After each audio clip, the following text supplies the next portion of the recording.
It's time for Effingham Hearts football on your home for local sports, 97.9 XFM. Let's go to the sideline for the pregame show.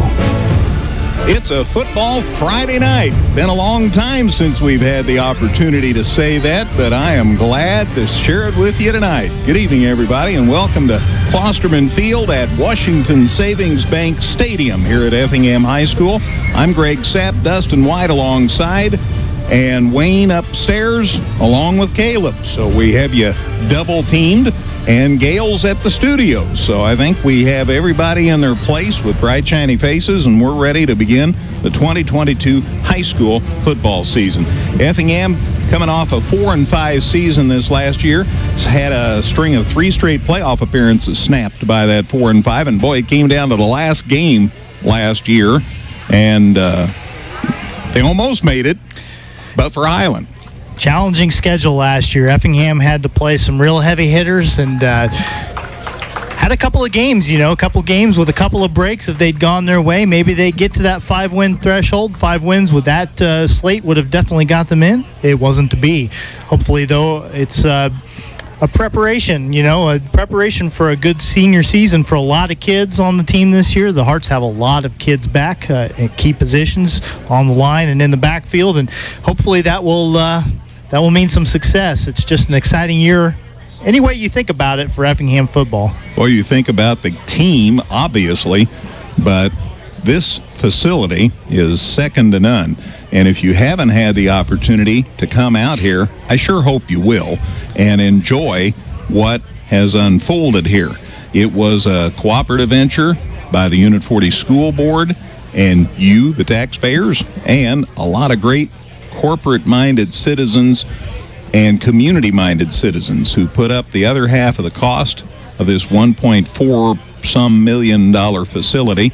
And Dustin, I haven't been to one better than this. Effingham already had a great facility. Yeah. You know what I'm saying? Grass on the field, it was still a great place to come play, a great place to broadcast from, certainly. And now it's just amazing. They've figured out a way to somehow step it way up.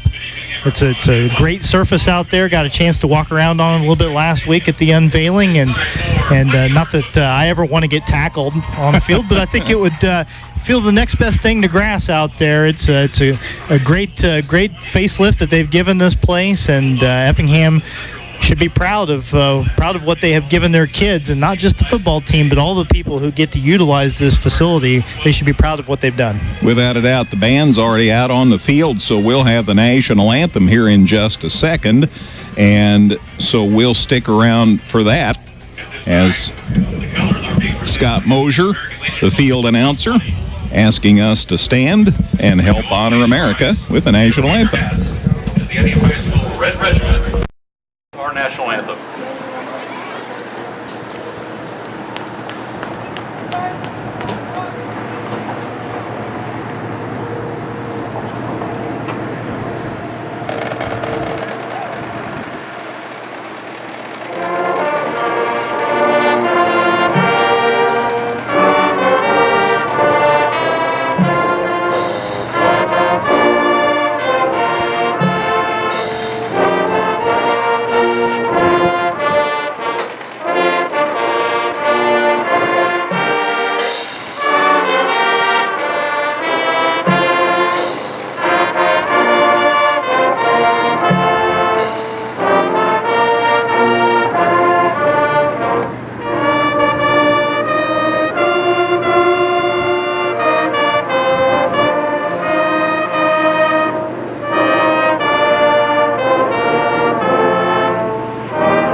And Dustin, I know there have been times we've hoped that more folks would show up, but we have a great crowd here tonight. Excellent weather, of course, for a football opener. It can get kind of hot this time of year, but I think this is about as good as you can ask for, really. It's warm, but it's not oppressive, and trust me, by the time the season's over with, we won't be complaining about it being too hot anymore. So, yeah, but plenty of room still. I think if you want to come squeeze in, you can probably find a place for you, but if not, we're going to try to do a good job of bringing it to you here tonight. Absolutely. Let's go ahead and get a break in, Gail. We'll talk more pregame information for you. In just a moment, it's Decatur St. Teresa at Effingham here on 97.9 XFM. With an expanded service department, our new Express Lube, and a huge lineup from Chrysler, Dodge, Jeep, and Ram, Geckner Brothers continues to build on the service and trust we've earned since 1937. Visit us online at gecknerbros.net. Washington Savings Bank is here for you through every stage of life. We make banking easy and convenient. This is the Dan Heck Chevrolet Toyota pregame show. Dan Heck Chevrolet Toyota, your complete transportation headquarters since 1958. Yeah, and the Heck family has been our pregame show sponsor for football and basketball both for many years, and we're glad they're back again this season. Well, Effingham again 4-5 last year, and it came down to the final game whether or not they were going to make the playoffs. And Highland won, and we didn't, and they went, and we didn't. So now we'll see about this season. Effingham is rated number 8 in state class 4A. Now, Coach Hefner, and every coach I know, is downplaying that. Oh, yeah, well, we haven't played. They haven't seen us on the field yet and all that stuff that coaches always say. But still, number 8 in 4A. You can't shake a stick at it, of course, but I think you could probably count your color man as somebody who's not going to put a lot of stock in it just because, again, the games have to be played. It's nice to get that respect, but means very little till you go out on the field and back it up. And the thing is, for Effingham, is that the challenges come right off the bat. You're coming up against a team that made it to the semifinals in state last year in their class in St. Teresa, and then Mahomet next week. It's a tough little two-step they've got to do to get this season underway. And no matter how good you are and how talented you are, you could play pretty good football in those two games and not come away with a win. So we'll have to wait and see how the play on the field translates. There's all sorts of people that Effingham's going to be associated with in the polls. We mentioned 5A earlier, that Muhammad Seymour's third in the state in 5A, and they have a quarterback that's among the top 10 quarterbacks rated in the state of Illinois. And he did a lot of damage last year, and my understanding he's even better this year. Yeah, it stands to reason, right? The Apollo Conference is going to go through Muhammad, and that's not to say that it isn't winnable, but that's to say that it is going to be a tall task, and that's you're going to have to play your A game to go to their place and get a victory. And speaking of 5A, Highland, who is wrapping up the Hearts regular season, got lots of votes. They're 13th in 5A, so their Bulldogs are going to be a load as well. Also, Decatur St. Teresa, as we said, tonight's opponent, Class 2A, second in the state. Pana, always tough. They're fourth in the state in 2A. Thankfully, Effingham doesn't have them on the schedule. Breeze Mater Dei, who they do play, is fifth in the state in 2A. And then you got a couple of teams in the region. Central A&M is 4, Arcola's 9 in 1A, and Cumberland got some votes in 1A, and the Pirates have been perennially salty these last few seasons. Well, I just can't believe that Mater Dei is getting votes in the early season polls. Who would have thought? You and me, right? I'll tell you, it's a fun tradition to play that team every year, but again, it's a challenge. Last year's schedule was difficult. This year's schedule is not easy either. And so it's going to show you what kind of team you got. You're going to play 9 weeks, and there aren't going to be a lot of givens. And if you come out of this thing with 5 or 6 wins, well, boy, you've done some things. You've really played some good football. Point well made. Other games tonight in the conference, Charleston's at Herscher. Nobody's playing a conference opponent tonight. Charleston's at Herscher, Lincoln's at Clinton, Morton at Muhammad Seymour, Troy Triad at Mattoon, Mount Zion at Bartonville Limestone, Taylorville at Mount Vernon. So those are the other conference opponents for Effingham and where they're playing and against whom. Cumberland's at Shelbyville, Newton's at Sullivan, Okaw Valley. and both those teams are supposed to be dandy again this year. Christopher Ziegler Royalton is at Flora tonight. Olney Richland County at Lawrenceville. Perry is at Casey Westfield. Boy, they've been good the last couple of years. Waterloo at Breeze Mater Dei. And Highland is at Washington, which is just outside of Peoria. So they're getting their road unis on for that one tonight, for sure. As far as who we're going to talk about the most tonight, here's a look at the starters on offense for Effingham. The left tackle is Kobe Coburn. Left guard is Blake Bushu. The center is Jacob Foster. Of course, he's vitally important because he's the one that's getting the ball to the quarterback. Maddox Burner is a right guard. Riley Crane is the right tackle. Connor Thompson's the tight end. Caden Walls and Andrew Lutz are the wide receivers. Fullback Evan Weymouth. Of course, in Effingham's scheme, he's a busy man blocking for the tailback, and that's John Westendorf.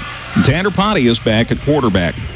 Long snapper, because special teams have been so key for Effingham, and they've been blessed with such great special teams players these last many seasons. Connor Simmons is the long snapper. Tanner Pontius is going to punt, hopefully not much.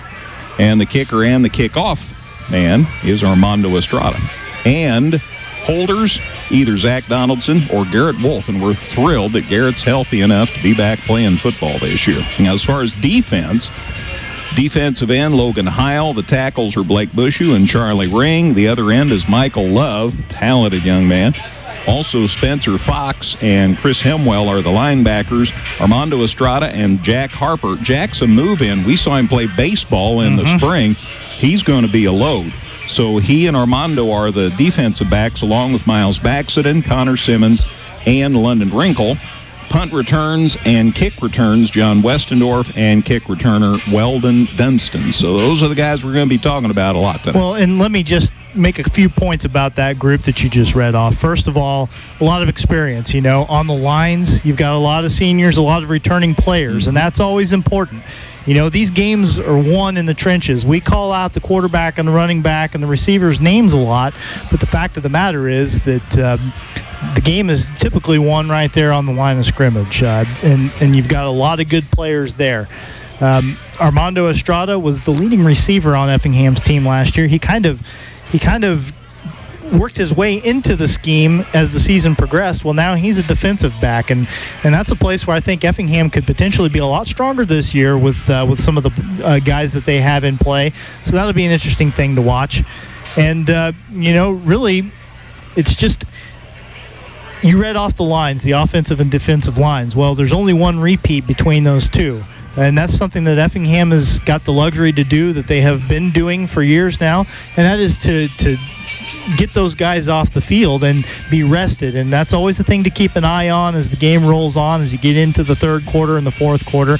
But Effingham doesn't have to play a lot of guys both ways. They've got a deep program. The numbers continue to be strong. I mean, you look at their full varsity roster, there's a ton of kids on it. And not every school, even ones Effingham's size, can have that working in their favor. So, those are things to think about. But St. Teresa, they're good, and they're always good. And they thumped us last year. We went to their place. They had 2 touchdowns on the board before 5 minutes even came off the clock. A couple of quick turnovers in that game, and Effingham was behind the 8 ball, and they were down 28-0 before the first quarter was even over. After that, pretty competitive football game. But you can't spot the other team 4 touchdowns. We've seen enough ball between the two of us to understand that is true, and I think that even the most novice fan could figure that one out. And so Effingham is going to have to get this game started tonight on their home turf a little bit better than they did last year if they want to come away with a win. Final score last year was 42-7, and we're just sort of cringing when we say that, but this team went on to go 12-0. Mark Ramsey is their coach. He's won state championships at a couple of different schools, and he knows his stuff. He's 52-7 in his years at St. Teresa. Yeah, they didn't lose, until they got to the state semifinals. Nashville beat them 37-35.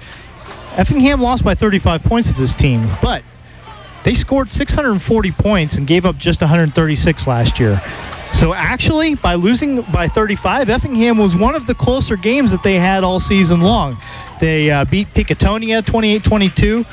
They beat Mater Dei 48-14. I mean, they beat Mater Dei by 34 points. And, of course, Nashville beat them by 2. So those are the only closer games they played all year long. So, they were a juggernaut. Of course, they had a running back who went for 2,500 some odd yards last year, and he's graduated. That's always nice to see, but their quarterback, Joe Brummer, is back, and that's always a good place to start, to have your quarterback back in the fold. So who knows? But we got a pretty good idea that this is going to be a competitive and challenging game for the Hearts. Without a doubt.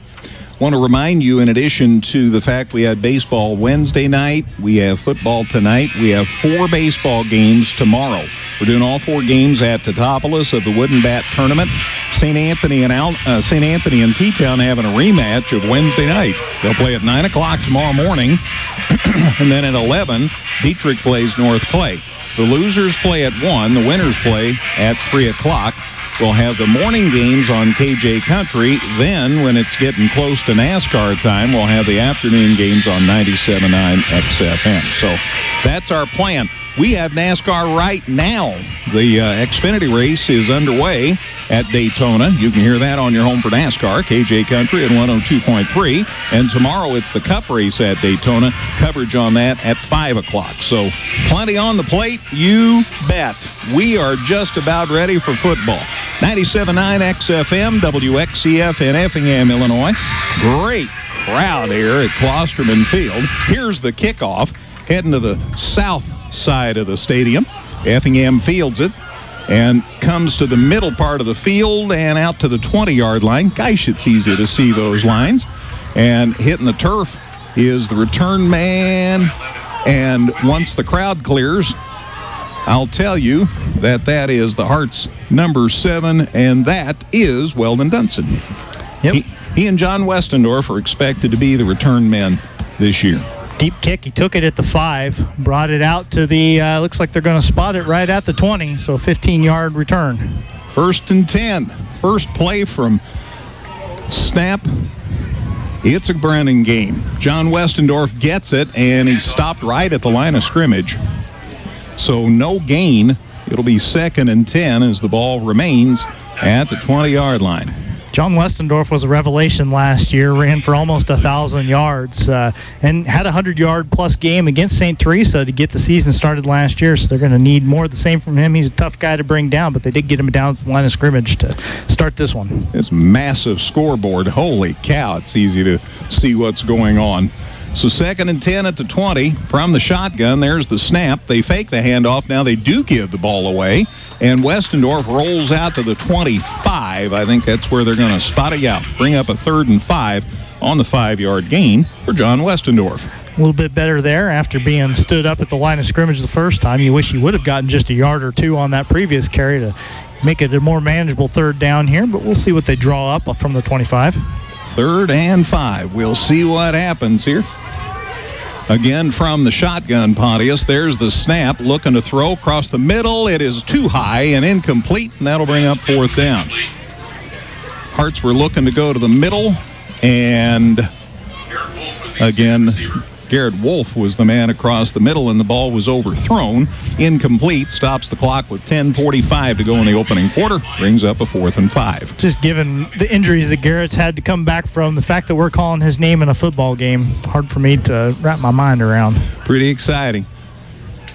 So the Hearts are back to punt, and Tanner Pontius, the quarterback, is also the punter. He's back inside the 15, takes his time, gives it a nice boot. That's well into St. Teresa territory. Now takes a St. Teresa bounce, so the Hearts grab it and down it at the St. Teresa 44-yard line. That ball is fielded there by the Hearts' Connor Simmons, and he tags it out. And St. Teresa will have it 1st and 10 at their 44-yard line. 10:37 left in the first quarter. Dustin and I will be looking to the right for most of the night until we remember the scoreboard's in the left. 31-yard punt for Tanner. So they're ready. St. Teresa from the shotgun. They hand off as well. It's to the right side and a good gain and close to a 1st down. They get into Effingham territory near the 46-yard line. And the ball's carried by Elijah Wills, I believe. I think Brummer, actually, the quarterback, is the guy who threw that one out of there.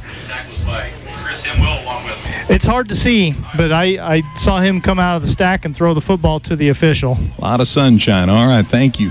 So it's a gain just shy of a 1st down. So 2nd and a short 1. They are going to throw. Looking across the middle, got a man deep, and he threw it over the intended receiver's head. That'll stop the clock and bring up a 2nd down. Jeremy Walker was the intended receiver for for St. Teresa. So that'll stop the clock and bring up a 2nd and just a smidge. All right, 10:06 to go. Opening quarter. Ball at the Hearts' 46-yard line. Looking, coming to the near side. He gets away, and now he cuts it upfield, and a good gain near the 30-yard line. Nice run there by Royce Harper. Came to the near side, turned it into a nice gain, and Harper tackled Harper. Jack Harper for the Hearts ran Royce Harper for the Bulldogs out of bounds to the 30, though, a gain of 16 yards, and the new set of downs for St. Teresa. Again from the shotgun, Joe Brummer, the St. Teresa quarterback. There's the snap. Hands it off, coming to the far side, saw a gap. There's a flag. Let's see what that's about. It looked like it might have been setting up, and the penalty is on St. Teresa. That was the way the play kind of was unfolding. He had a little gap there and tried to hit it, and that's when I bet somebody held or a procedure penalty or something. Yeah, it is a hold. So 10 yards on the hold, and that'll move the football back outside the... Let's see where they're going to move it here for me. Just outside the 40 at the 41. So no gain, I guess, Dustin. Actually, they lost a yard to the 31, and then the 10-yard penalty for the hold, so 11 yards in all. And they're back to Effingham's 41-yard line. And Brummer from the shotgun throws it out in the flats. It's caught out there. And a tackle, well, sort of a tackle, but it was enough to get the man out of bounds, and that's the bottom line. That's Royce Harper that caught it on the far side of the field. And a gain from the 41 to the 34, so a gain of 7 on the play. And that'll make it 2nd and 14. Royce Harper show so far. Absolutely. Maybe had 2 guys in motion, or do we have a timeout? Timeout is the call. Timeout, St. Teresa. Time comes with 9:44 to play in the opening quarter of the 2022 season. Back in a minute. No score on 97.9 XFM. Come see all the new and exciting Chevrolet and Toyota vehicles here at Dan Heck Chevrolet Toyota, South Route 45 in Effingham, or shop and buy 24/7 at danheck.com. The Giving Plate, a meal service with heart. Purchase fresh and frozen meals along with salads and wraps. We have provided over 1,000 free meals to members of our local community. Check us out at our website and order online at thegivingplatemeals.com. Whether you're in the market to purchase a new or pre-owned vehicle, Northside Ford on North Keller Drive in Effingham will find a vehicle that works for you. Check out Northside Ford's selection of cars, trucks, and SUVs today. Those are Kevin Olson, William Beatty, Scott McClure, Roger Clymer, and Rodney Smith. Their first game of the year as well. Here's a handoff coming to the near side is St. Teresa, and the Hearts strung that out really well, and hardly any gain, and finishing that up was Michael Love. Nice job. Bryson Hendricks, number 7, was the man in motion right to left, and he took that handoff, and he got pushed back a couple of yards there. All he got was a yard from the 34 to the 33. So it's 3rd and a bunch. Let's see what they try here in the shotgun. 3rd and long. Looking to throw through out on the flats. It's caught by Royce Harper, and the Hearts have it. Wow. Nice tackle. And nice work out there by Miles Maxiden. He took no numbers, man, nor names. And the ball's at the 34, so that play actually lost a yard on a pass that was complete. Same pass play that they completed for 7 yards a moment ago, and this time Effingham saw it coming. They're going to go for it on 4th down. They're well into Hearts territory. but a considerable distance to cover. There's the snap, and they threw it, and it's caught, and they come to the middle, and he got some, but not enough, and it's going to be Hearts football. After the catch, they get it inside the 30 to the 26, and they needed to get near the 20 for a first down. Number 3, Jeremy Walker with the catch. He's one of their receivers, and he got some from the 34, Dustin, to the 26, a gain of 8. But that wasn't nearly enough, and the Hearts get the ball on downs. Take it. So Effingham's possession, 8:29 left to start this series. We're in the first quarter, no score. This time Pontius up under center. There's the handoff, and boy, not much, but at least he fell forward. John Westendorf looking to get a gain, and he did. Out across the 25 to the 26-yard line. Well, actually, no gain. They strung that out pretty well. So no gain. That'll bring up a 2nd and 10.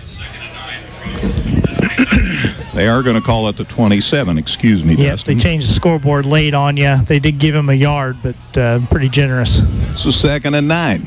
Pontius staying up under center. Looking to throw. They're after him. He rolls to the near side, and it's intercepted.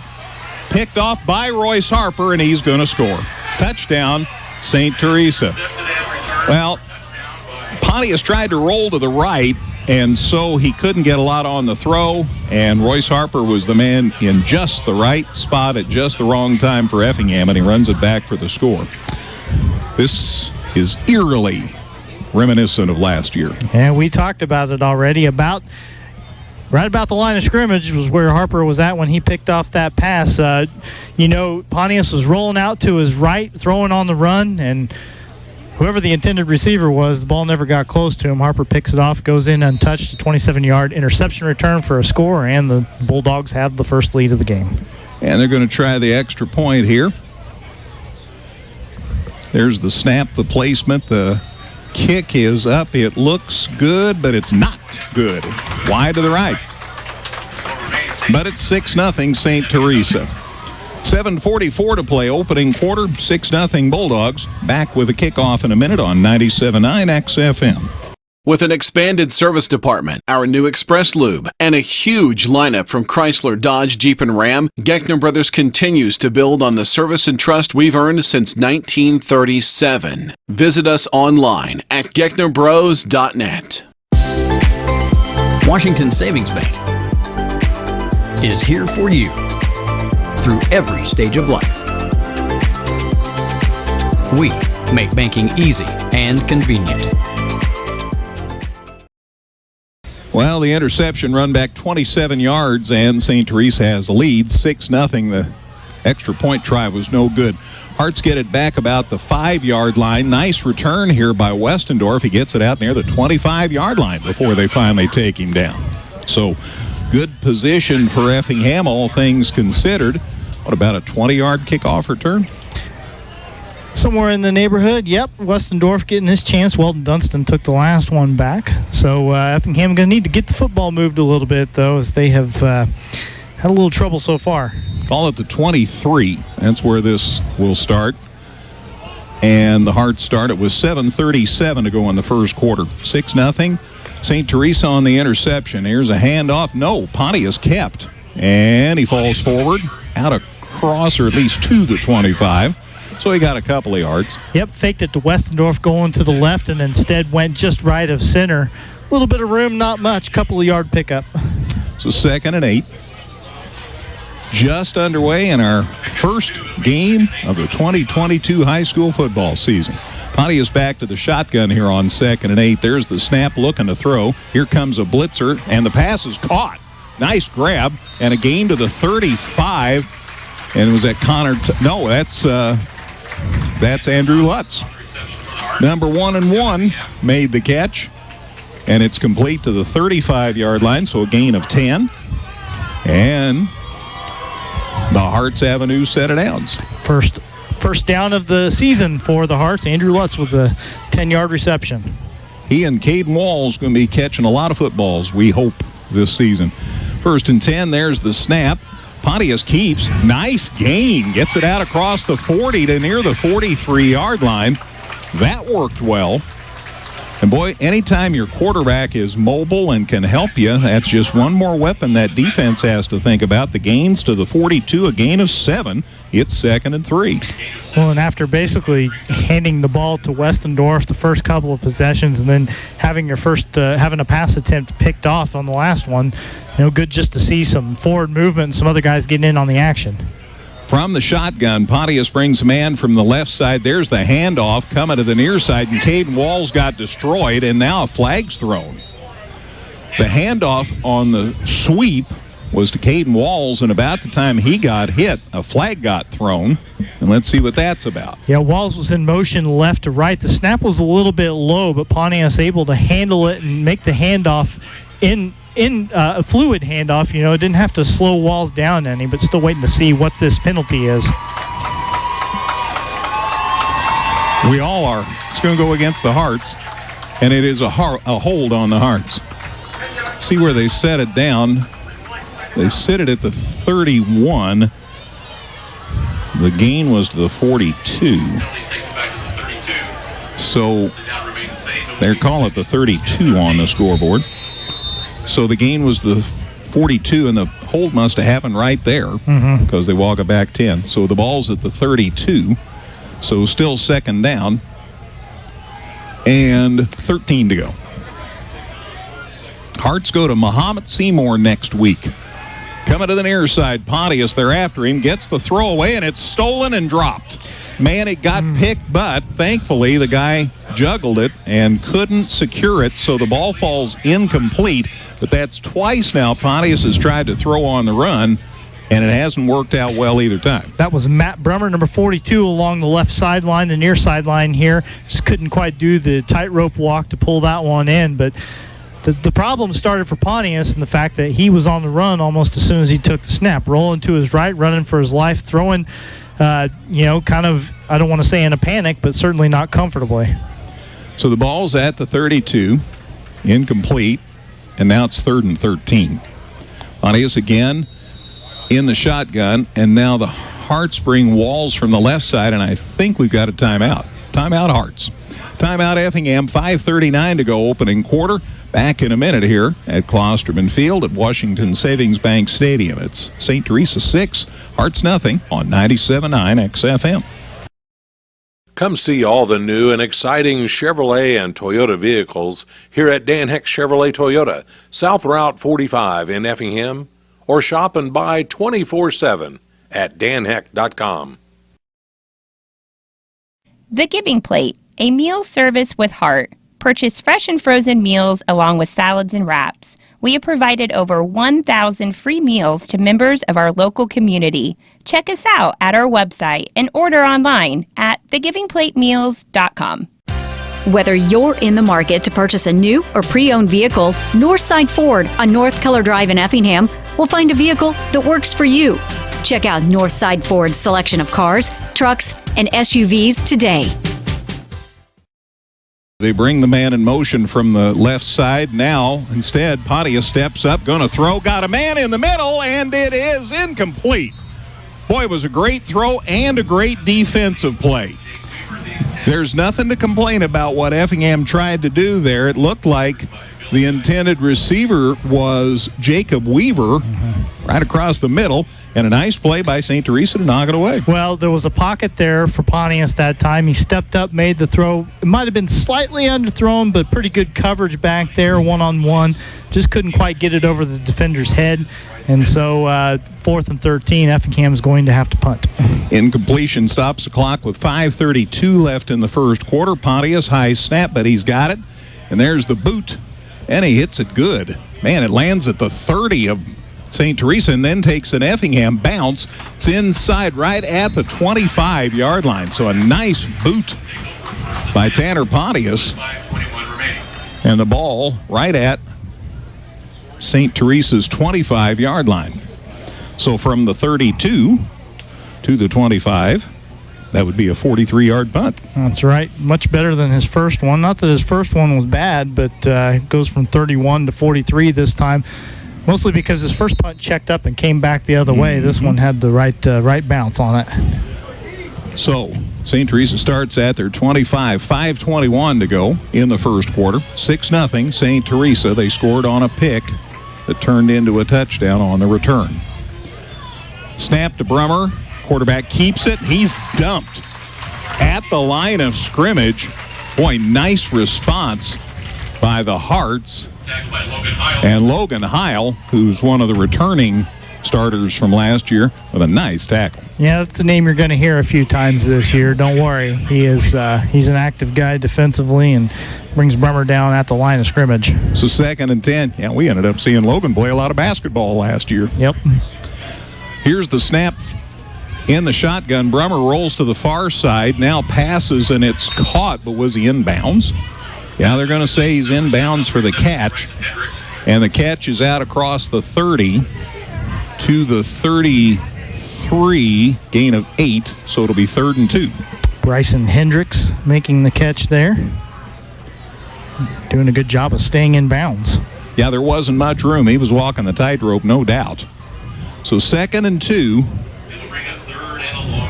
St. T at their 33-yard line. And they are rated 2nd in the state in 2A heading into this season. And the Hearts showed blitz. And St. Teresa didn't pull the trigger. There's the snap. They hand it up the middle, and he's near the first down. They drive him back, but I think he might have just got enough to the 35-yard line. Nothing fancy at all. It appears that he got enough, though, for the first down. Jakarian Jones, one of their bigger backs, gets a carry, his first of the game, and does get the first down. So a gain of 2 to the 35 and a new set of downs for the Bulldogs. One of several Bulldogs the Hearts played. Here's the handoff coming to the near side. Boy, big hole. And he's out to midfield before they run him out of bounds. Nice gallop there for sure by Elijah Wills, number 6 for this Bulldogs ball club. And he carries it to midfield. So 15 yards from the 35 to the 50. And it's 1st and 10. 4:22 to go. Opening quarter. Opening night. Here's the handoff. That's Walker. Boy, he's got nowhere to go, but he's still on his feet. He got away from 3 defenders and finally got some yardage. Man, I thought he was down dead to rights, but Royce Harper thought differently of it. And he advances the football into Effingham territory to the 48-yard line, so a gain of 2 out of all that. And it's 2nd and 8. Warm night, but I'm not complaining. I'll bet you sometime in October it won't be warm. I'm hoping we'll still be playing then. From the shotgun, Brummer, handoff, coming to the far side to the near side. Now he goes back the middle. He got dumped. Wow. Bryson Hendricks tried to come to the near side, and he got leveled. I'm checking Charlie Ring among the guys up on the line helping with that tackle. And I saw plenty of help, too, from Miles Maxson and again, and London Wrinkle. So loss back to the 48. Loss of 4, Dustin. So it's 3rd and 12. They're going to throw, and it may be intercepted. Instead, it falls incomplete, and all of a sudden, it's 4th and 12, Dustin. So we'll see what St. Teresa does. I would suppose we'll see their first punt of the night. Boy, that was such a big play on 2nd down to cause them to lose yardage, and then they went for the whole enchilada there and came up empty. So it's 4th and 12 at their own 48, and they're going to punt. I'm still getting in the swing of things over here just a little bit. Sorry for not speaking up much. It's okay. You have a lot to do. There's the snap. There's the kick. It's a low-line drive, and let's see if the Hearts can field it. Oh, he touched it. Westendorf touches it. He gets away from 2 defenders, but he didn't go away from the 3rd one, and he's down inside the 15-yard line. But if he'd have let it go, it wasn't really smoking. It could have ended up at the 2. You know, it's the life of a return man, right? pretty risky once it hits the turf to try to reach up one-handed and knock that one down. But John was able to have the good enough hands to hang on to it. Not much of a return on that, just a couple of yards, but better than a fumble. And better that the Hearts have the football. 1st and 10, 3:29 left in a long first quarter as we start this series. Going to run it up the middle. Pontius now goes left side and got it out across the 15. I want to see about the spot. And right at the 15. So he got 3, and it's 2nd and 7. Well, it's at the 15 and a half. We can check these things now. As long as I don't look at the other, I'm not going to lie to you. I've looked for the scoreboard on the other end of the field a couple of times already. I have the advantage of looking, and so it's there in front of my face. It's muscle memory for me. Oh, absolutely. We've been doing this a while. Pontius looking to throw, can't get loose, looking for help. He's on his run. Oh, and he threw it again, and it's caught by the Hearts. It's grabbed by Lutz. He got bumped out of bounds, and my heart stopped, I think. And I don't mean my flaming heart. It was a risky pass. That was lucky, and really it was Westendorf he was trying to throw it to, but it got over Westendorf's head. John took a shot, and he's coming off the field. He is not right. So John's coming off the field. He is favoring something, not sure what. Lutz was able to make the catch, but it was a busted play, and they're going to have to sort things out with number 34 on the sideline there. Yeah, so we'll see who comes in to replace John. And the pass was complete. That's the bottom line. And they've got, the sideline official tells me, at the 13. So out all that, they lost 2 yards. That's not so great. No. So it's 3rd down and 6. It was a penalty. Okay. That's another reason why we were waiting so long. And it's against the Hearts. And, of course, St. Teresa will accept it because it drives the Hearts back closer to their goal line. It's back now to the 7. Well, they're saying replay it. That's still 2nd down, so that play apparently didn't happen. So it's a do-over? Okay. So the ball's at the 7, but it's still 2nd down. And that makes sense since it was a penalty. Yep, half the distance to the goal line there. So it's officially 2nd and 15. Handoff up the gut, and a pretty good gain out across the 10. So Effingham being conservative this close to the goal line. And I can't say as I blame them. The ball carrier was Weldon Dunstan. Weldon Dunstan's in. While Westendorf's rehabbing on the sidelines. Yeah, we knew that Weldon's somebody we were going to get a look at, and he was able to get the ball to the 12-yard line. So from the 7 to the 12, got 5. So it is 3rd and 10. 3rd and 10. Hearts are at their 12. There's the snap. Looking to throw. Across the middle, it's caught. Walls caught it, and he's out to the 20, and that should be 4th and maybe a couple. Call it the 21. Gain to the 21, Dustin. From the 12 to the 21, a gain of 9. So it is 4th and about 1. I think you got to go for it. You got to try to punch it up. Of course, you'd like to have John Westendorf to do that, and he's on the training table right now. Connor Thompson heads in. So also for Effingham, Garrett Wolf. So let's see what the Hearts have cooking here. 4th and about 1. Might try to do a hard count here and see if you can draw them off. Yep, that's what they're trying to do.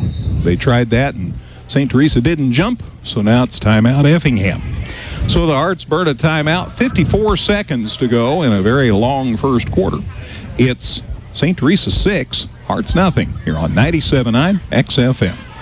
With an expanded service department, our new Express Lube, and a huge lineup from Chrysler, Dodge, Jeep, and Ram, Geckner Brothers continues to build on the service and trust we've earned since 1937. Visit us online at gecknerbros.net.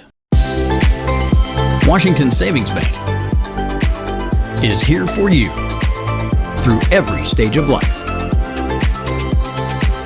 We make banking easy and convenient.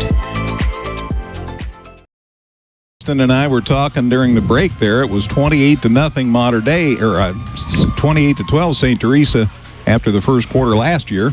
It's 6-0 this year. That's a lot more manageable. It's manageable. The thing so far, though, Effingham has not been able to get out of its own territory so far in this game. They've been backed up quite a bit. They're facing right now a 4th and 1, but they're at their own 21. So if you don't convert this, if they do go for it and they don't convert it, well, you're giving St. Teresa a nice short field. But by the same token, you like to give yourself a shot in the arm somehow, and picking up this conversion and keeping this drive going here late in the first quarter would be a nice way to do it. And they've got offensive personnel out there, so they're going to do it. It is not John Westendorf lined up. He is still on the sideline. From the 21, they busted forward. They dive forward. I think the Hearts got the first down. Pontius just held on to it, went in with a full head of steam, and needed a yard. He got that and a little more, got it out to the 25-yard line. So a gain of 4, and the Hearts have a new set of downs to work with in this closing minute of the first quarter. Yep, 40 seconds counting down on this first quarter clock. So they might get one more play in here. Carter Bushu in at a wide out on the far side of the field. Hearts change the set. Now we're good. Hand off to the back, and boy, he got pasted. That didn't fool anybody. But we're playing a really good ball club tonight. Weldon Dunston carried, and they came to see him. And that likely will be the last play of the first quarter. Ball is pushed back to the 20, Dustin, so a loss of 5. And that will be the last play of the first quarter. 1 quarter in a new season on a new field with a new scoreboard. And so far, it's a low-scoring game after 1. St. Teresa 6, Effingham nothing. Here at 97.9 XFM. Come see all the new and exciting Chevrolet and Toyota vehicles here at Dan Heck Chevrolet Toyota, South Route 45 in Effingham, or shop and buy 24/7 at danheck.com. The Giving Plate, a meal service with heart. Purchase fresh and frozen meals along with salads and wraps. We have provided over 1,000 free meals to members of our local community. Check us out at our website and order online at thegivingplatemeals.com. Whether you're in the market to purchase a new or pre-owned vehicle, Northside Ford on North Color Drive in Effingham will find a vehicle that works for you. Check out Northside Ford's selection of cars, trucks, and SUVs today. Well, a quarter in the books here at Klosterman Field, and Effingham trailing St. Teresa 6-0. Of course, the Bulldogs scored 28 in the first quarter when we went there last year. So, you know, if you're looking for positives, there you have it. Effingham's going to have the football as we get this second quarter started. They have a 2nd and 15 on their own 20 right before the break. Weldon Dunston was thrown for a loss of 5 yards, and so it's going to be 2nd and 15. Effingham with the football at its own 20. Now going right to left on your radio dial as the field reverses between quarters. We didn't have to drive to Decatur. There's another blessing. Another blessing as Pontius lines up in the shotgun. 2 receivers to his right, 1 to his left. Dunston fakes the handoff to Dunston, and now Pontius running to his left, picking his way through. He's got a nice little gain out across the 25-yard line, maybe about the 27 where he's finally brought down. So they lost 5 on the play right before the end of the quarter, and right there he gets a nice little gainer out to, looks like the 20 to 28. So a gain of 8 after a loss of 5, so things are much better. It's 3rd and 7 for the Hearts. And I like the way the left side of the line helped, but you know, the thing about Pontius, he's a year older, a year smarter, and a year stronger.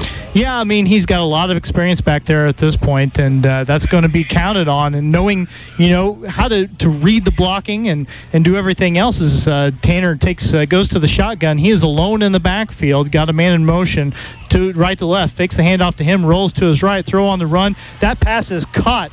That is Evan Weymouth who made that catch, and he made a dash for the first down marker, and it looks like he might have come up just a little bit short. You're right. The gain's to the 34, so a gain of 6, and it'll be 4th and 1. So nice play. A nice play to Weymouth as I write that down here. That's the third completion of the game for Pontius. This is going to be 4th and a yard here. Effingham lining up to go for it. They've got Pontius under center this time. He tries to push his way forward. I don't know if he got it, though. Man, St. Teresa was ready for that, and they stacked it up at the line. Hang on to the football. Yeah, look at your side man down here.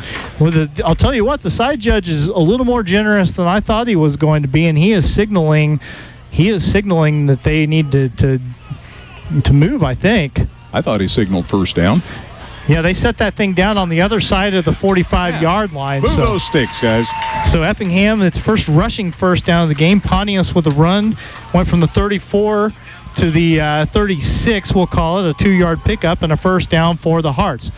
So now Pontius back in the shotgun, fakes a handoff to the man coming up to the left. Now he's going to run to the left. He's brought down after a couple of yards there, went wide to the left, and a little bit of room, but not much. Matt Brummer for the Bulldogs able to drag him down. They spotted at the 44-yard line. From the 36 to the 39, a gain of 3.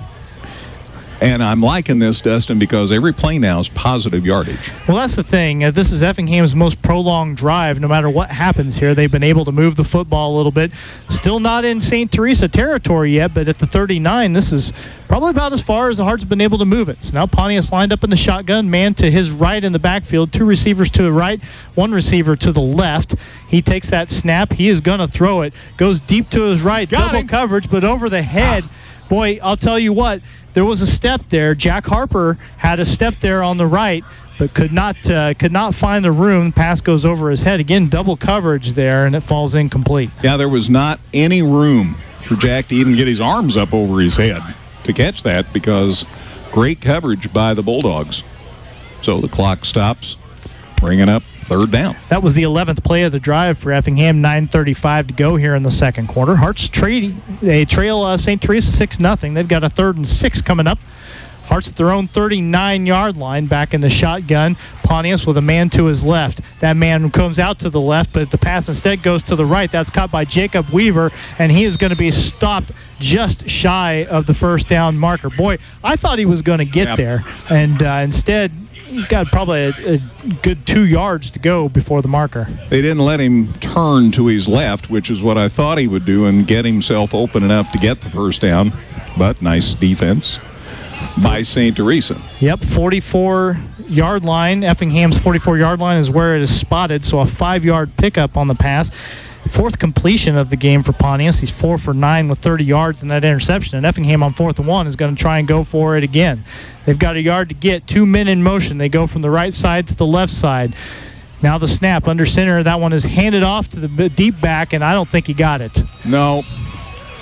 The earlier attempts on 4th down had been straight up the middle, just bowling their way for a first down. This time they gave it to the backfield man, and they got back to the line of scrimmage. Weldon Dunstan took the carry, and you're right, line of scrimmage is all the further he got.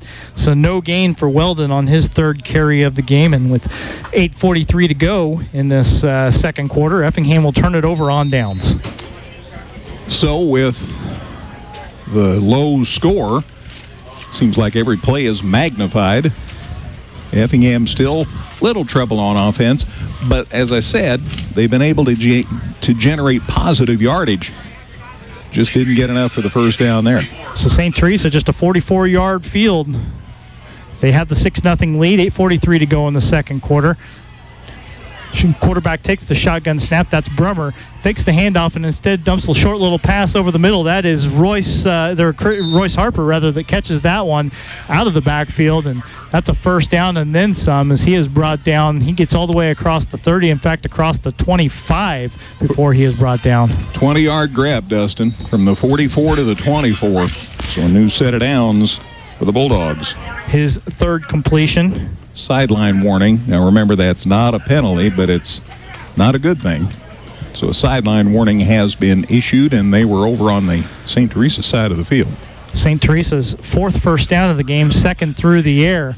And again, Royce Harper's 3rd catch for 26 yards now, but more importantly, at the Effingham 24-yard line, 1st and 10 St. Teresa back in the shotgun. Brummer takes a snap. He's going to hand it off to Harper this time, as Harper was standing to his left, comes across to the right, gets across the 20-yard line on the carry.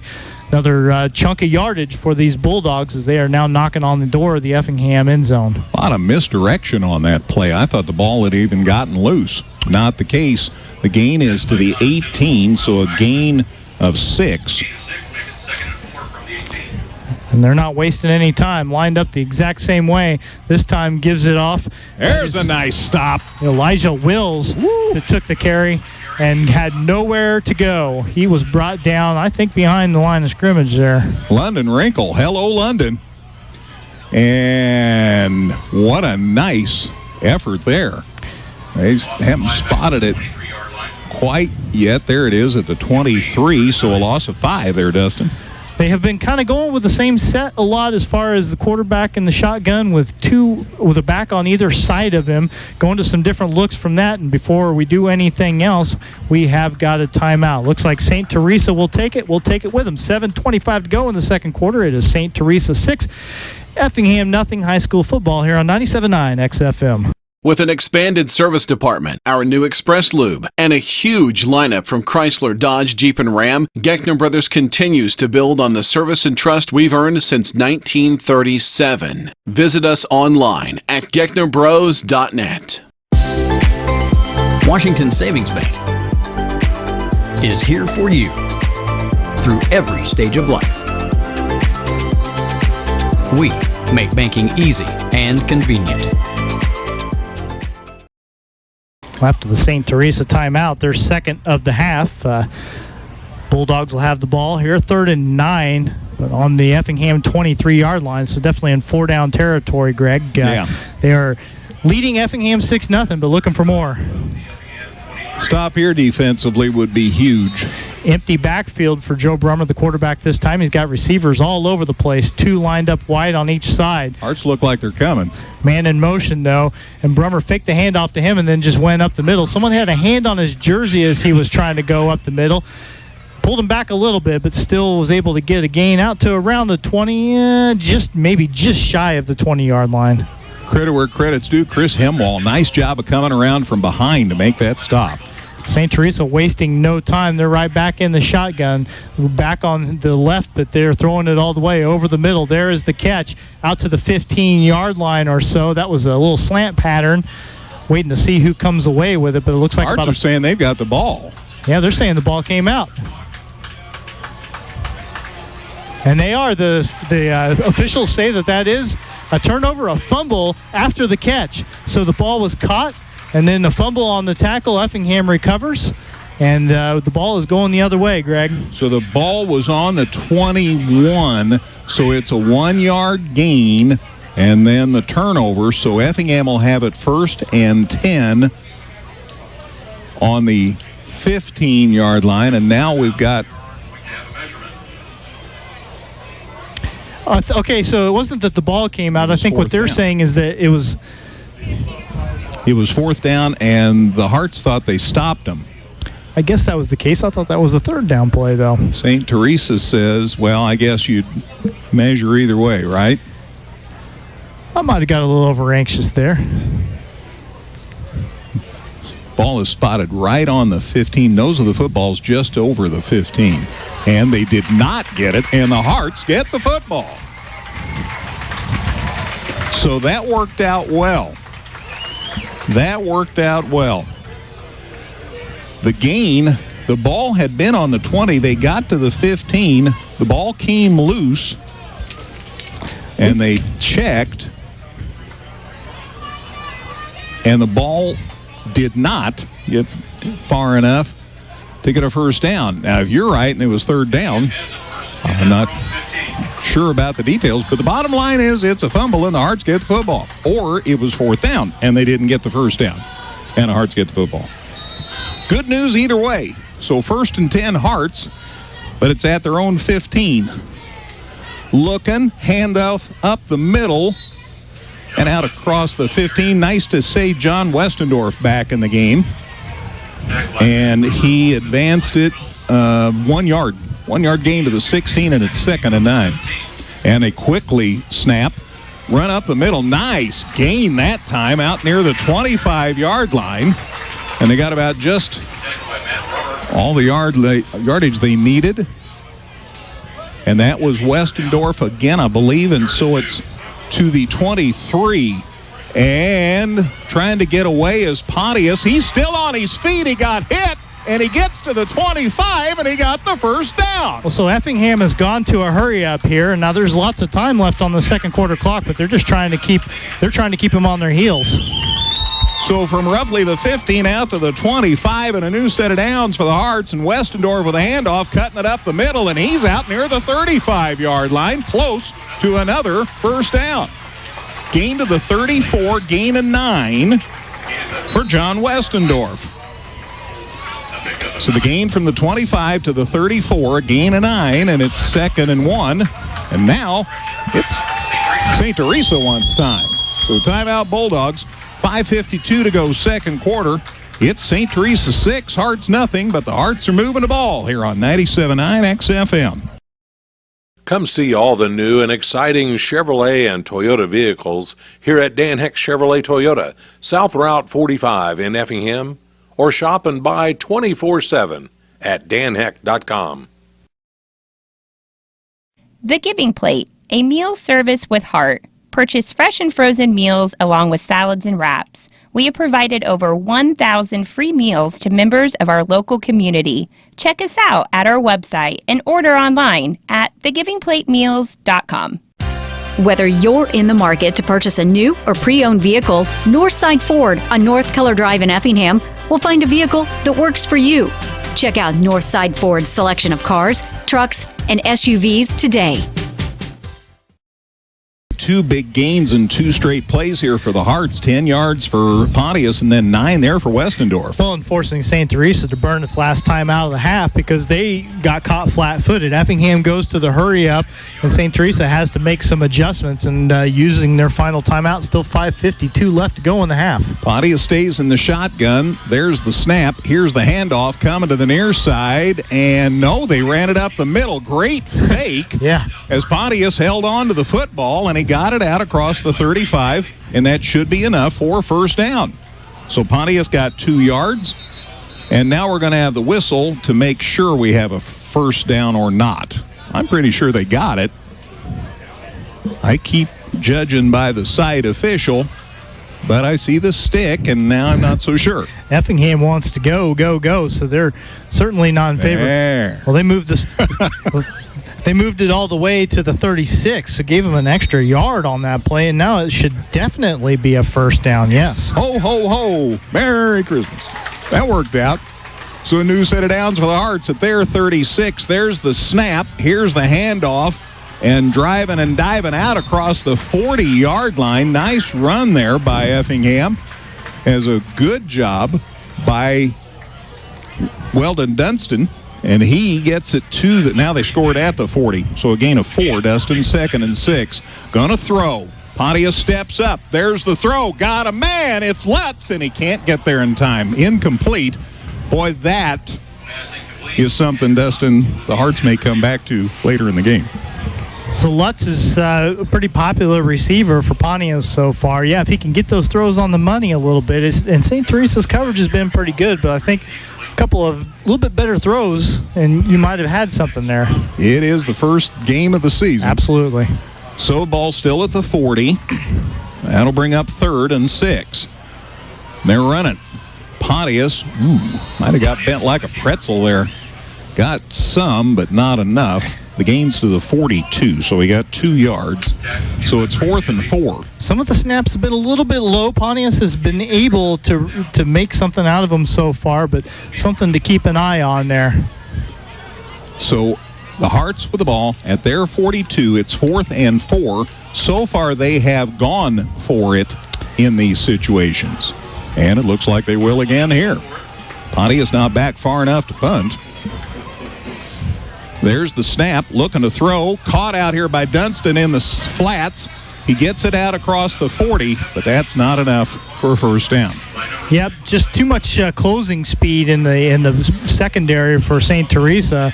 As soon as Dunston makes that catch, they're swarming them and right at the 40-yard line, so maybe even a loss of a couple of yards on that pass play. Yes, sir, because they were to the 42 and the catch is at the 40, so they lost 2 yards on the pass completion.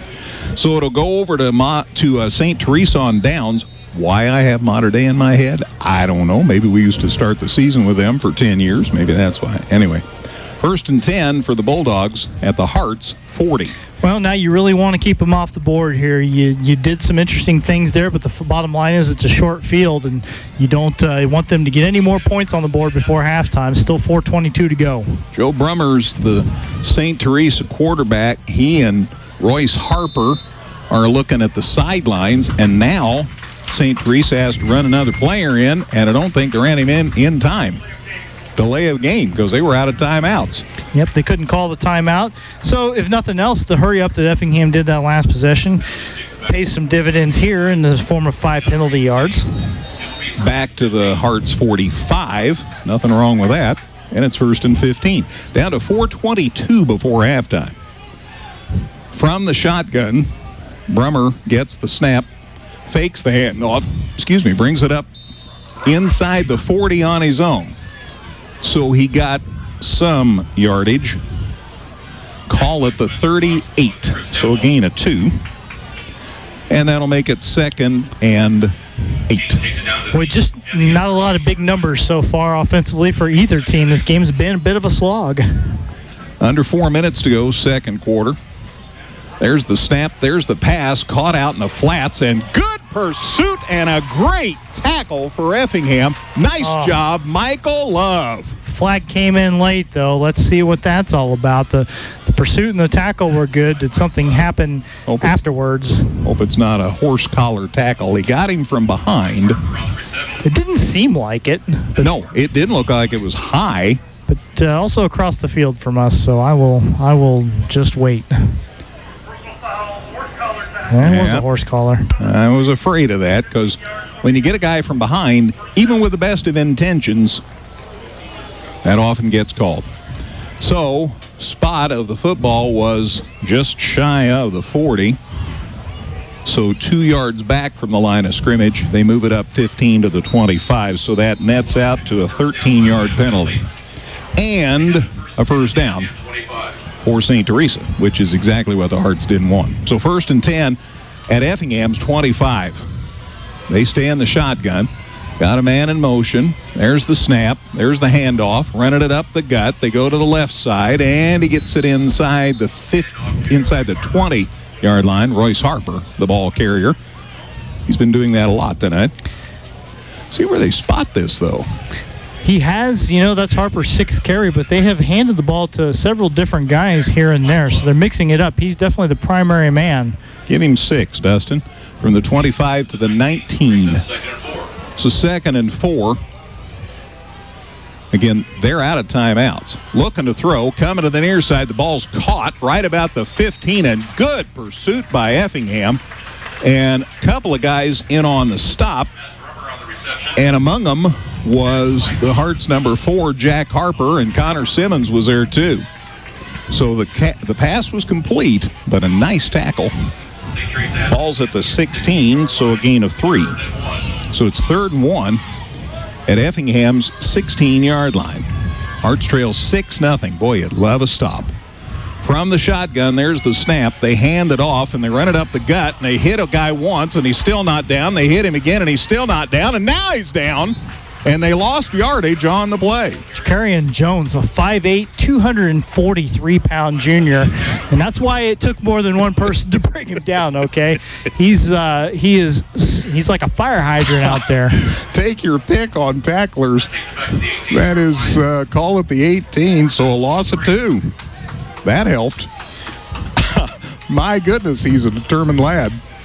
All right, here's the snap. Looking to throw this time. It's to the corner of the end zone, and it is. It's caught, but did he stay in bounds? Look at. They finally signal. I looked at the back receiver. He didn't signal, so they had a guy right in the front corner of the end zone. He signaled touchdown. Bryson Hendricks with the catch in the back corner of the end zone. Well, that's a well-placed ball. The coverage was not bad, but an 18-yard touchdown pass, and St. Teresa gets that touchdown with under 2 minutes to go before halftime. That's a real blow. That's a big play by the Bulldogs.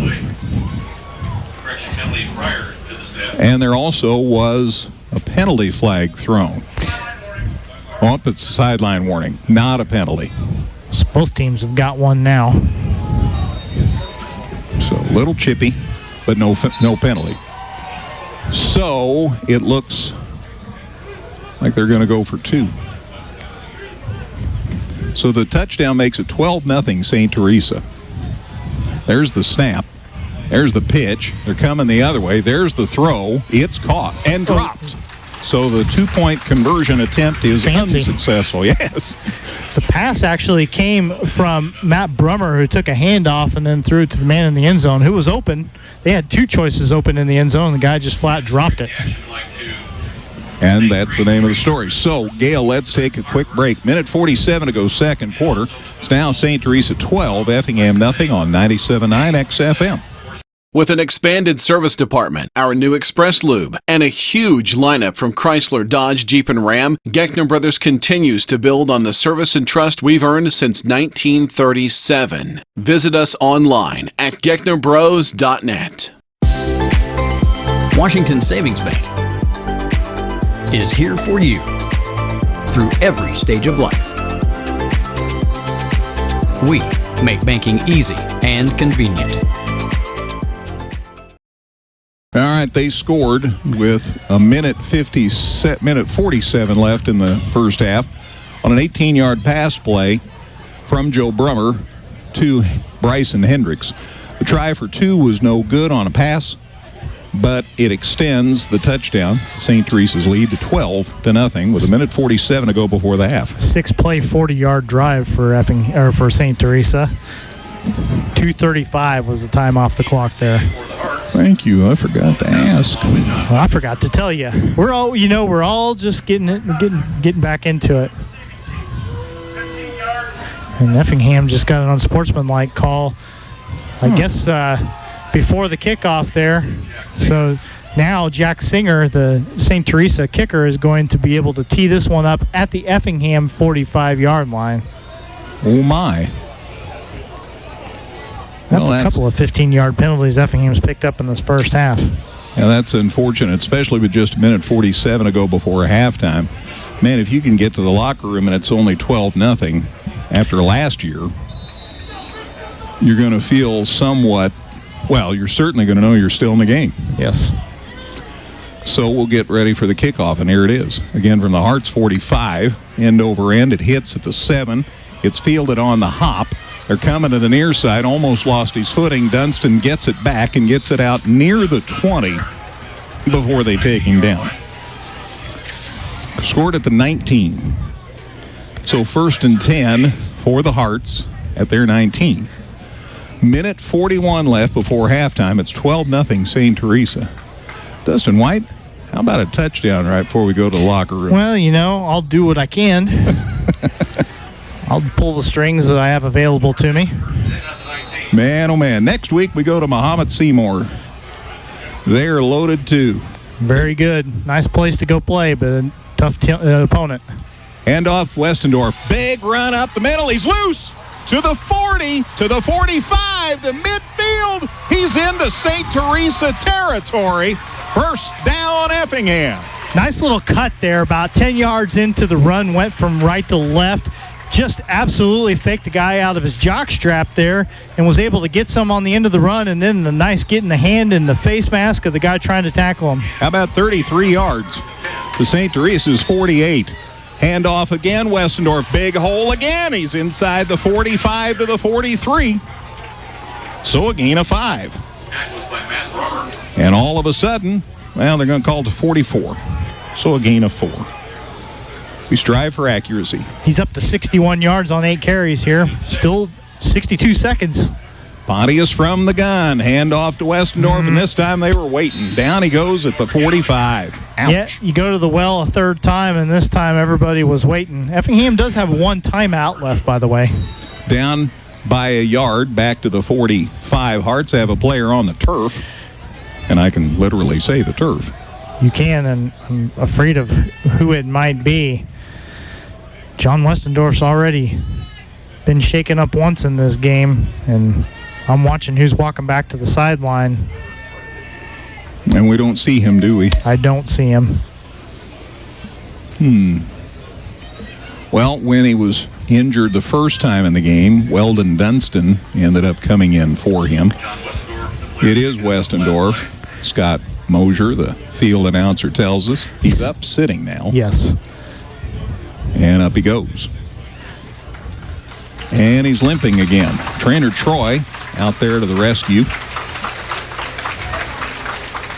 He says, no, I don't need any help. I'm all right. He's done for this half at the very least, and I kind of wonder how much more of him we'll see tonight. Yeah, it's a long season. You certainly don't want to do anything to make a bad situation worse. Just a shame, though, because he just snapped off the biggest, really the best offensive play of the half for either team. They're going to be figuring out how to get him back on the field. So the Hearts have it, 3rd and 7 at St. Teresa's 45. Snap. Pontius looking to throw. Got some time. Now down he goes. Loss of 2. Thought he had time, but didn't feel the pocket collapsing on him and didn't step up in time. Before he could step up and make a throw, he was being dragged down. And I think that's it for the half. Tanner's coming over to the sidelines, but I think that's just to kill clock. We're down to 12 seconds, and so that tackle for loss is going to be how the first half ends.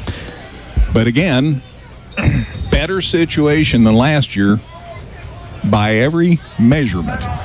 But now the Hearts call time with 1.6 seconds, and let's see whether Coach Hefner is going to run a play here. It's just what? It's an interesting decision. I think it gives you the opportunity to throw a ball deep, and there's no time left. So if you don't get anything, then it doesn't. Or you don't even have to throw it deep. You can run the ball for that matter, but it just doesn't leave any time on the clock for St. Teresa to run any play. So they burned their last timeout. We'll see what they do. They'll surely do something with it, or else they wouldn't have even called the timeout. Caden Walls and Andrew Lutz are back here talking. They're the two receivers. They're saying, okay, we got to run really fast. Yeah, I mean, and that's fine. The issue is going to be Pontius having enough time to step up and make a good, strong throw. So far, Effingham needs to do a little better job of giving Pontius time back in the pocket. When he has thrown, a lot of times he's had to be in a bit of a rush, and so that'll be important on a play like this. Line of scrimmage is the 47-yard line of St. Teresa. It's 4th and 9, but with 1.6 seconds, that's pretty much immaterial. So here we go. One play left with 1.6 seconds left. Hearts have got, you name it, out wide here. Good snap to Pontius is what we're looking for. Connor Thompson moves over here to the left side of that tight end spot. There's the snap. Pontius steps up. There's throw across the middle. It is knocked loose and intercepted. Now somebody's got to make a stop. And he runs it up the gut, and somebody needs to make a tackle, and down he goes at about the Hearts' 48-yard line. That was number 3 for St. Teresa, Jeremy Walker, picking off the tipped pass as that throw over the middle was popped up into the air, and he was able to bring it to midfield or so, but not enough to get the score, but kind of a downer note nonetheless for Effingham to go into the break on.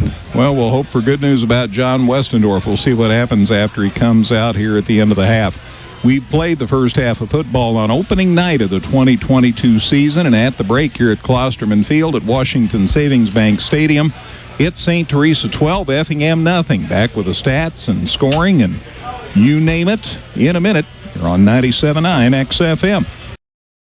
Come see all the new and exciting Chevrolet and Toyota vehicles here at Dan Heck Chevrolet Toyota, South Route 45 in Effingham, or shop and buy 24/7 at danheck.com. The Giving Plate, a meal service with heart. Purchase fresh and frozen meals along with salads and wraps. We have provided over 1,000 free meals to members of our local community. Check us out at our website and order online at thegivingplatemeals.com.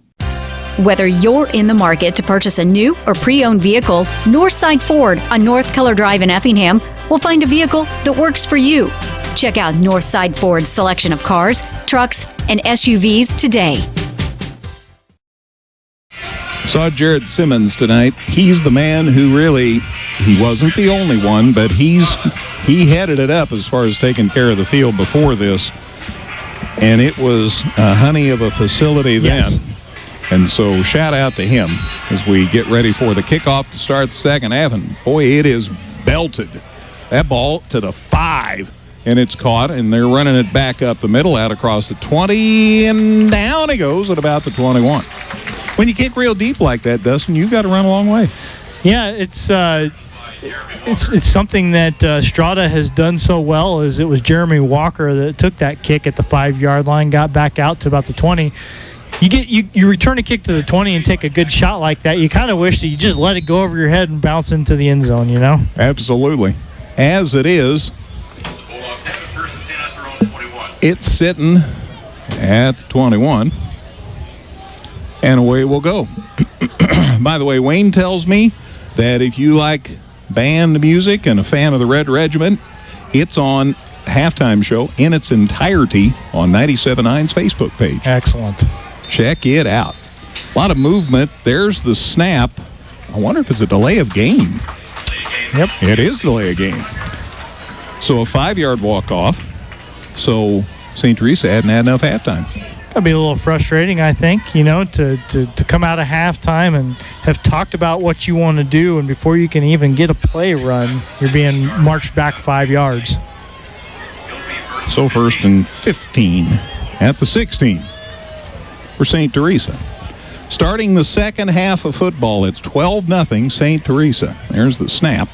Looking to throw. It's across the middle. He's got a man. It is caught in Effingham territory. And Jeremy Walker gives me the indication it's a first down. It's complete to Effingham's 49-yard line. It was a good catch. And single coverage there. Pretty good coverage, but on the Effingham side of the field now. 16, 34, 35-yard pass completion. So new set of downs for the Bulldogs at Effingham's 49. They're going to throw again. They throw real deep, and they got a man there, and he caught it.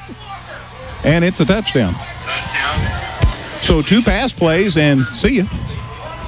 And just like that, St. Teresa has extended the lead to 18-0. That is a little disheartening. Holy cow. So that pass play, 49 yards. So it's 18-0. And they'll go for the conversion here. We talk about Brett Hefner spotting something. Apparently the St. Teresa coaching staff saw a matchup they liked and exploited the crap out of it right there. Mark Ramsey is just a wonderful football coach. Pass in the middle to nobody. So the 2-point try is incomplete, but the pass play for a touchdown was successful. And St. Teresa extends their lead at the start of the second half to 18-0. 11:26 to go third quarter. Back with a kickoff in a minute on 97.9 XFM. With an expanded service department, our new Express Lube, and a huge lineup from Chrysler, Dodge, Jeep, and Ram, Geckner Brothers continues to build on the service and trust we've earned since 1937. Visit us online at gecknerbros.net. Washington Savings Bank is here for you through every stage of life. We make banking easy and convenient. Well, that scoring drive, let's all say it together.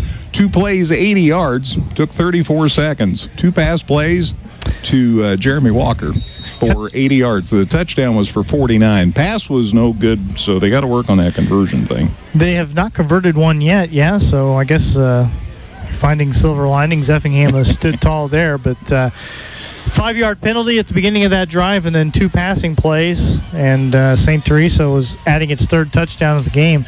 Now this possession for Effingham becomes very important to me. You got to come up with an answer. Low line drive. Fielded on the 10, 11, 12. Here comes Weldon Dunston to the near side. Turns it up, turns it around, drives out across the 40-yard line. Nice return by Weldon Dunston. Actually, Caden Walls was the guy who took that one, so John Westendorf not deep anymore. Walls and Dunston were the guys back there, and so it was Walls with a nice return. So Caden Walls steps in, number 9 instead of number 34. And a return out to the 40. And he took that at about the 5, so a heck of a kickoff return. So Effingham in good field position. In fact, this is their best position of the night. Start a drive. Absolutely. So here we go. Pontius up under center. Fakes the handoff. Rolling to the far side. Now he tucks it in. He's going to keep it, and he got nothing. Whoa. And once he made the decision to run, hesitated a little bit. And once you slow down, this St. Teresa defense is going to close in on you in a hurry. We have seen that. There is just no time for indecision. Gets back to the line of scrimmage, but you're going to have to do everything with a purpose against these guys, or it's going to be too late. Ryan Burcham along with Elijah Wills. Actually, double checking. All right. So the line of scrimmage was the 40, not the 45 on the previous Yes. play. My apologies. No gain, so it's at the 40 where it's 2nd and 10. Pontius from the shotgun now, looking to throw. There's the pass. It's caught. It was caught near the 45, and then they drove the receiver back, and that's Lutz. So let's see where they give him. Gave him to the 44, so a gain of 4, Dustin. So it's 3rd and 6. 4 up to the 44-yard line, brings up 3rd and 6. Second catch for Lutz. Just a quick pass over the middle, but 6 yards to go here on 3rd down. You are close to midfield, and I think down 3 scores. It's probably 4-down territory, I would think, especially if you get a chunk here. You want to get something. You want to run a nice play here, though. Hearts have not showed a propensity to score so far, so yeah, that makes it even more likely they'll try it. Now, Pontius scrambling again. Down he goes. Elijah Wills came screaming into the backfield on Pontius' strong side, and he turns tail and runs and just can't outrun him. There is a penalty late in the play. We'll see what this is all about. They set it down at the 41, which would be a loss of 4. And there's the hold on the Hearts. Wonder if they'll decline it. Yeah, they did. They declined it because that brings up 4th down. Like I said, Mark Ramsey's a smart coach. He says, what? You'll give me 4th down? I'll grab some of that. And Effingham changes personnel, so bring in some different blockers. Pontius does stay on the field because, of course, he is the Effingham punter. But on 4th and 9, they're gonna see if they can reverse field a little bit here. Loss of 4, by the way, just for the record, from the 44 to the 40 on that play. So Pontius with a chance to punt. Nice high snap. He caught it. He puts it into overdrive. Hits and moves Effingham's way inside the 20. So nice job by Pontius. Forces the Bulldogs back to the 18-yard line.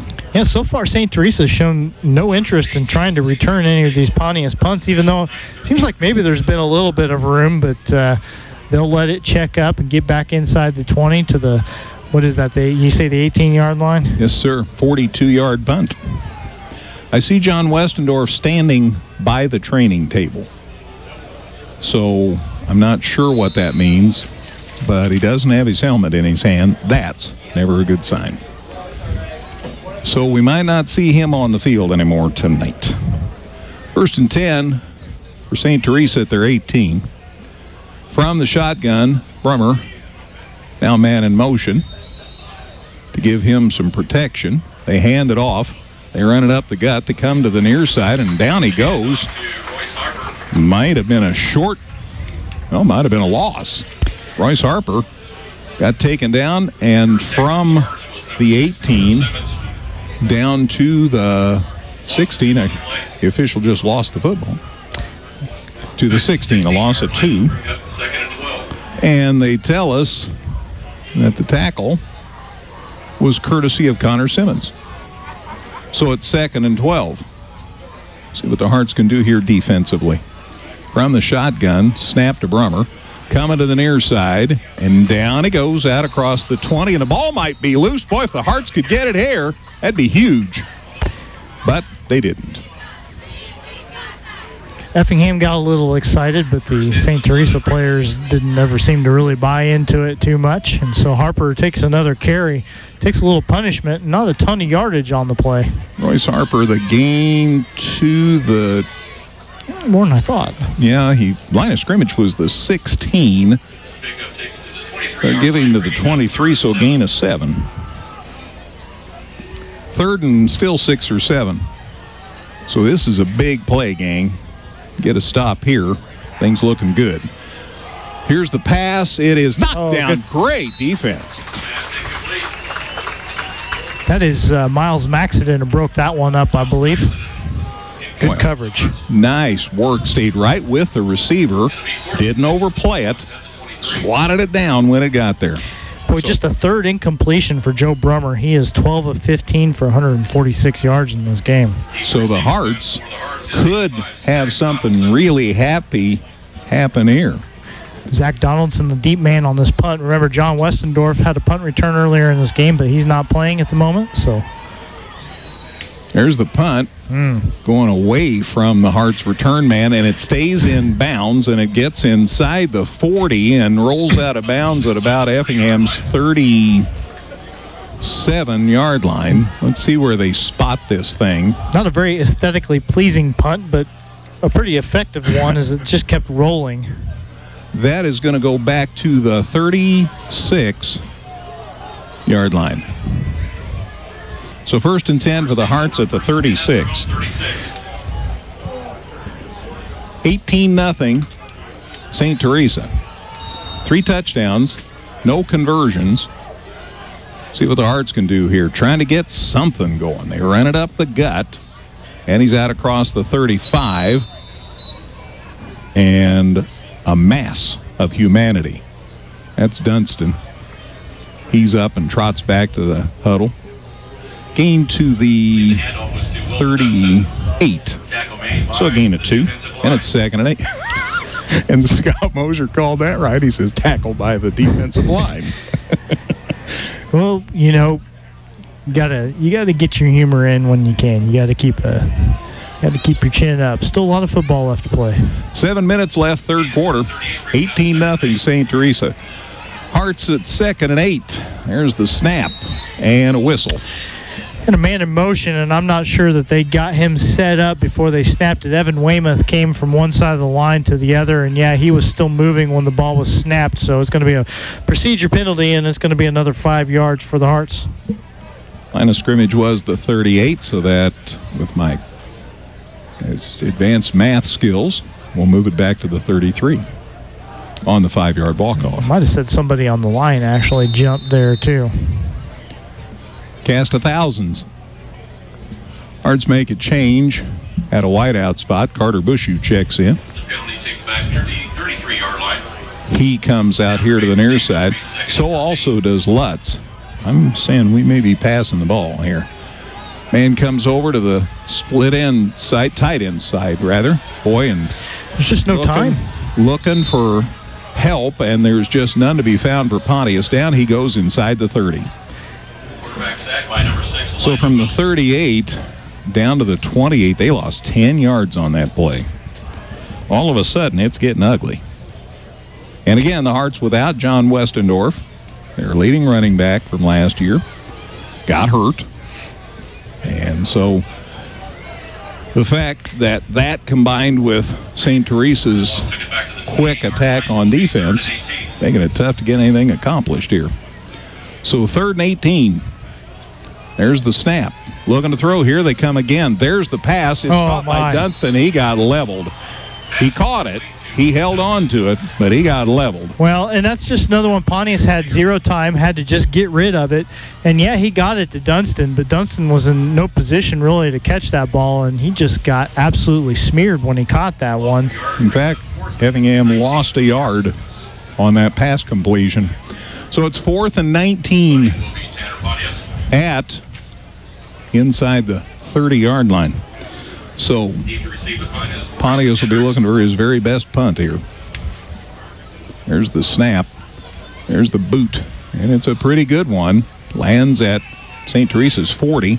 Harts tag it out at the 41. Carter Bush, who got down there, tagged that ball out. So the punt to the St. Teresa 41. So that would be 23 and 8 and be 31 yards.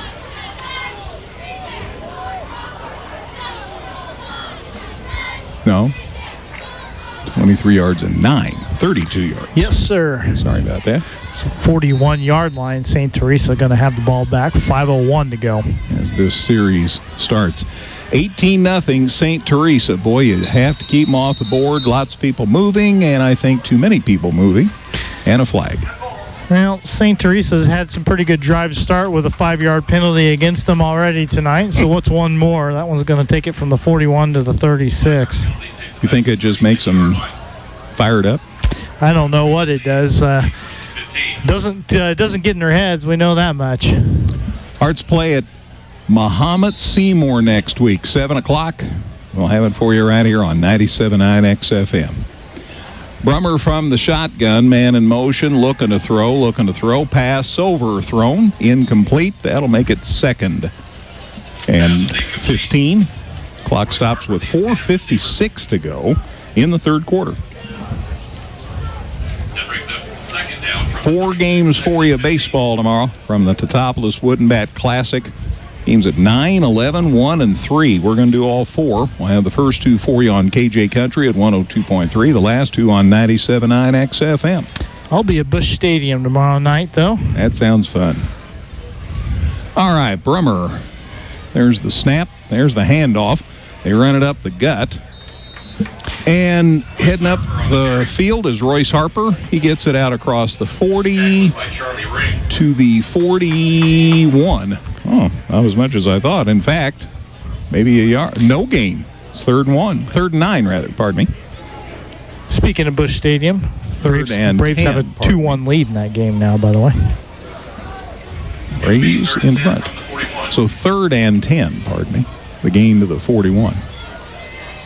There's the snap. Brummer on the run this time.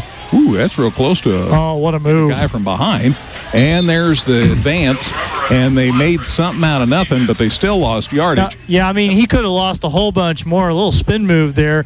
Unfortunately, it only bought him a couple of seconds, and it wasn't near enough. Athletic move for Brummer, but yeah, it's still a big loss back to the 37. 4 yards, I think he lost there. That helped a bunch back to their own 37-yard line.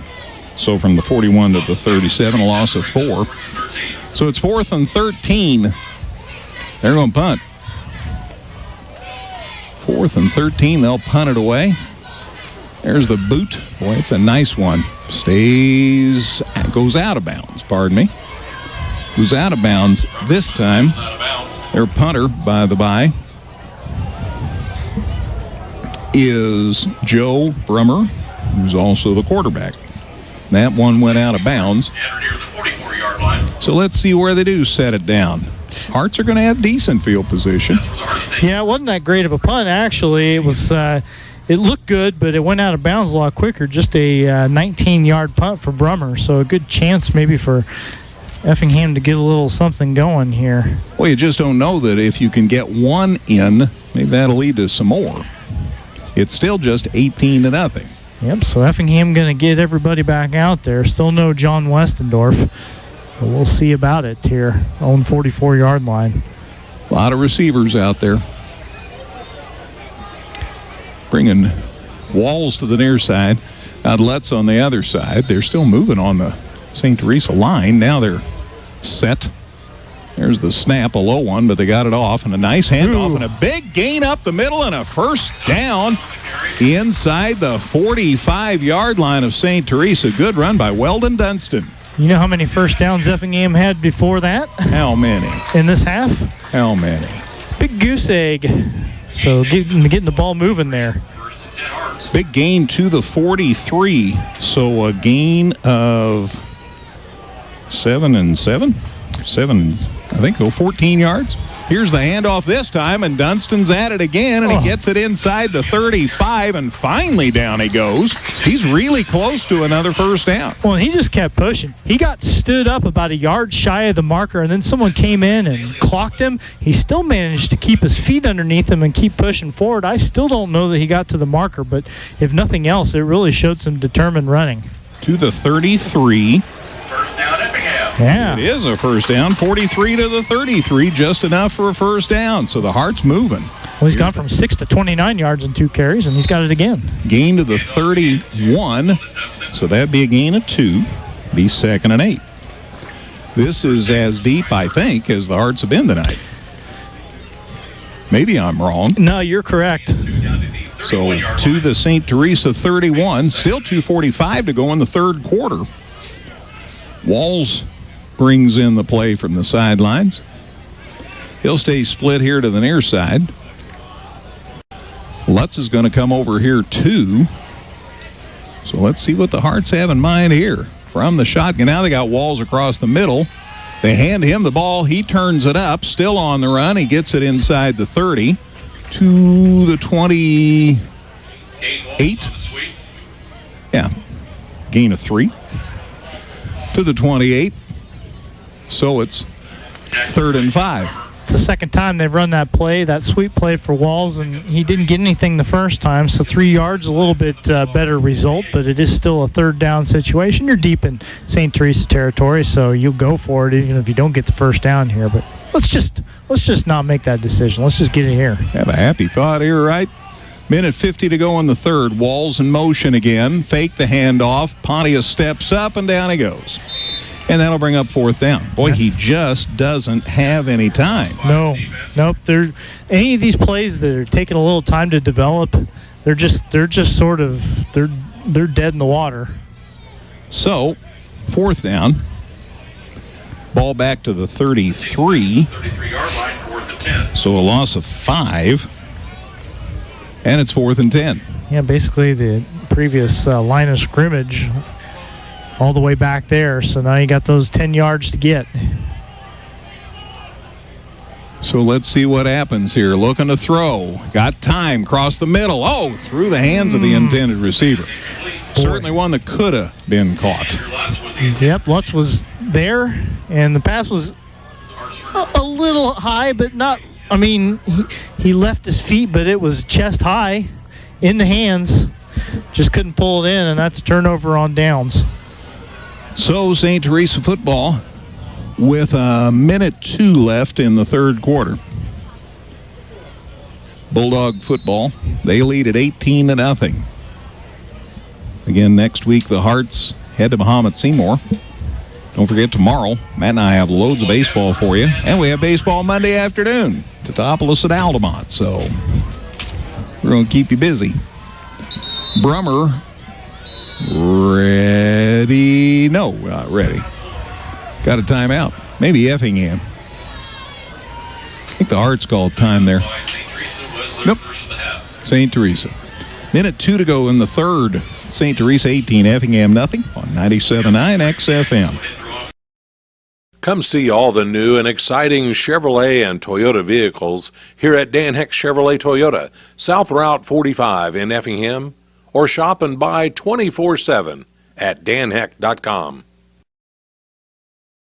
The Giving Plate, a meal service with heart. Purchase fresh and frozen meals along with salads and wraps. We have provided over 1,000 free meals to members of our local community. Check us out at our website and order online at thegivingplatemeals.com.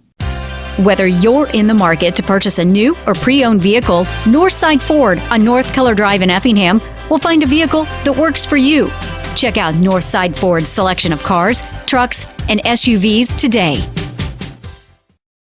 Room at 1205 West Jefferson in Effingham or online at leisuretimesfun.com. Pass is complete out here in the flats for St. Teresa to start this drive.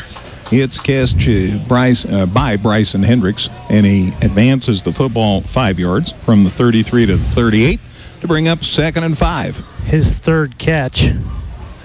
We should get one more play in before the third quarter comes to an end. 18-0, St. Teresa leads Effingham. Last year it was 42-7. Brummer is going to get one more play away here before the quarter comes to an end. There's the snap. Here's the handoff, running it up the middle. And it's out to the 45, Harper. That's Royce Harper. Gains it to the 45, and that's enough for a first down. From the 38 to the 45, gain of 7.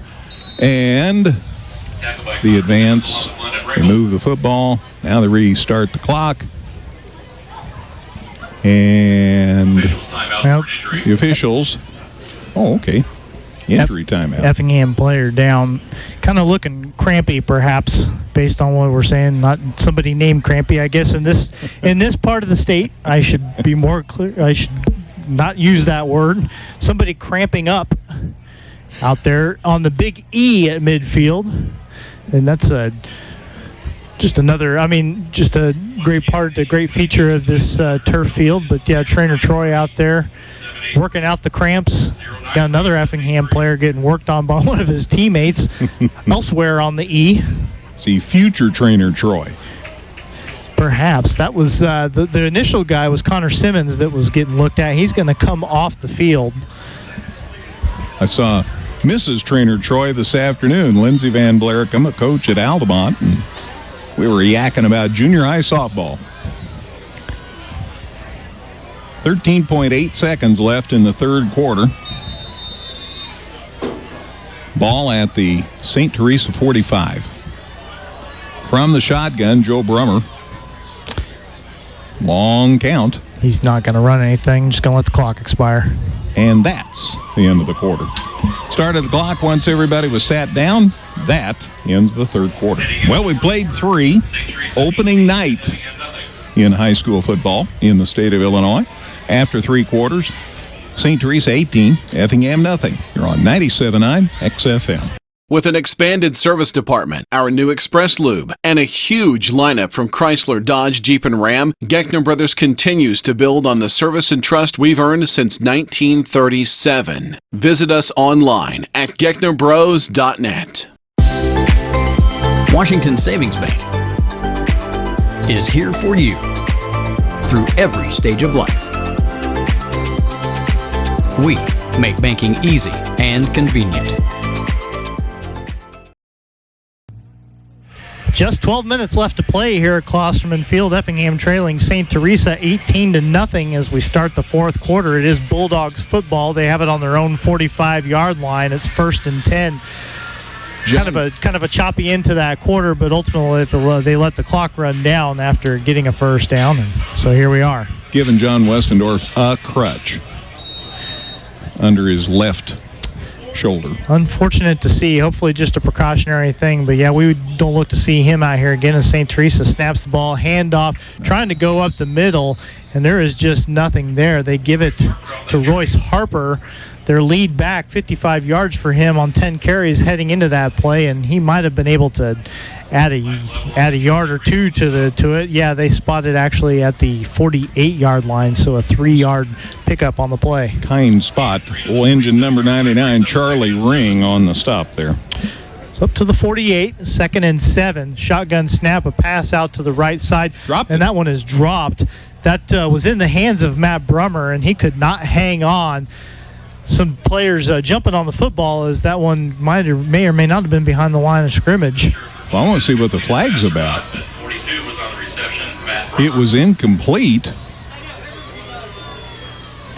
He did drop it, correct? Mm-hmm. And he didn't have it long enough for that to be called a catch. So the officiating crew is talking it over. I think I would pick up a flag. Now they're explaining to Coach Hefner whatever in the world just happened there. Or is it against St. Teresa? And maybe they'll explain it to us. Maybe that's why they were talking to Hef. Here we go.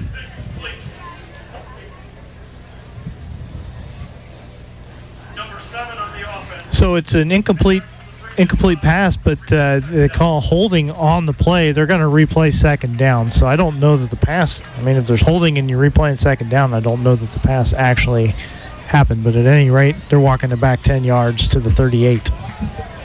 That's the end of that story. Third penalty of the half for St. Teresa. So 2nd and 17 now. Brummer alone in the backfield. Now has a man in motion coming toward him as he takes a shotgun snap. He's going to throw it deep, one-on-one coverage, and just did overthrow the outstretched arms of his deep receiver. Not sure who. Trying to get a number on that. The intended receiver deep there. It might be Shadow Sumner, number 21. That seems about right, but at any rate, overthrew him, and it's going to be 3rd and 17. I'm still looking. When he turns our way, that'll be very helpful. I don't think 21. Okay. Heiss. Okay. At any rate, it's an incomplete pass, 3rd and 17 from the 38-yard line.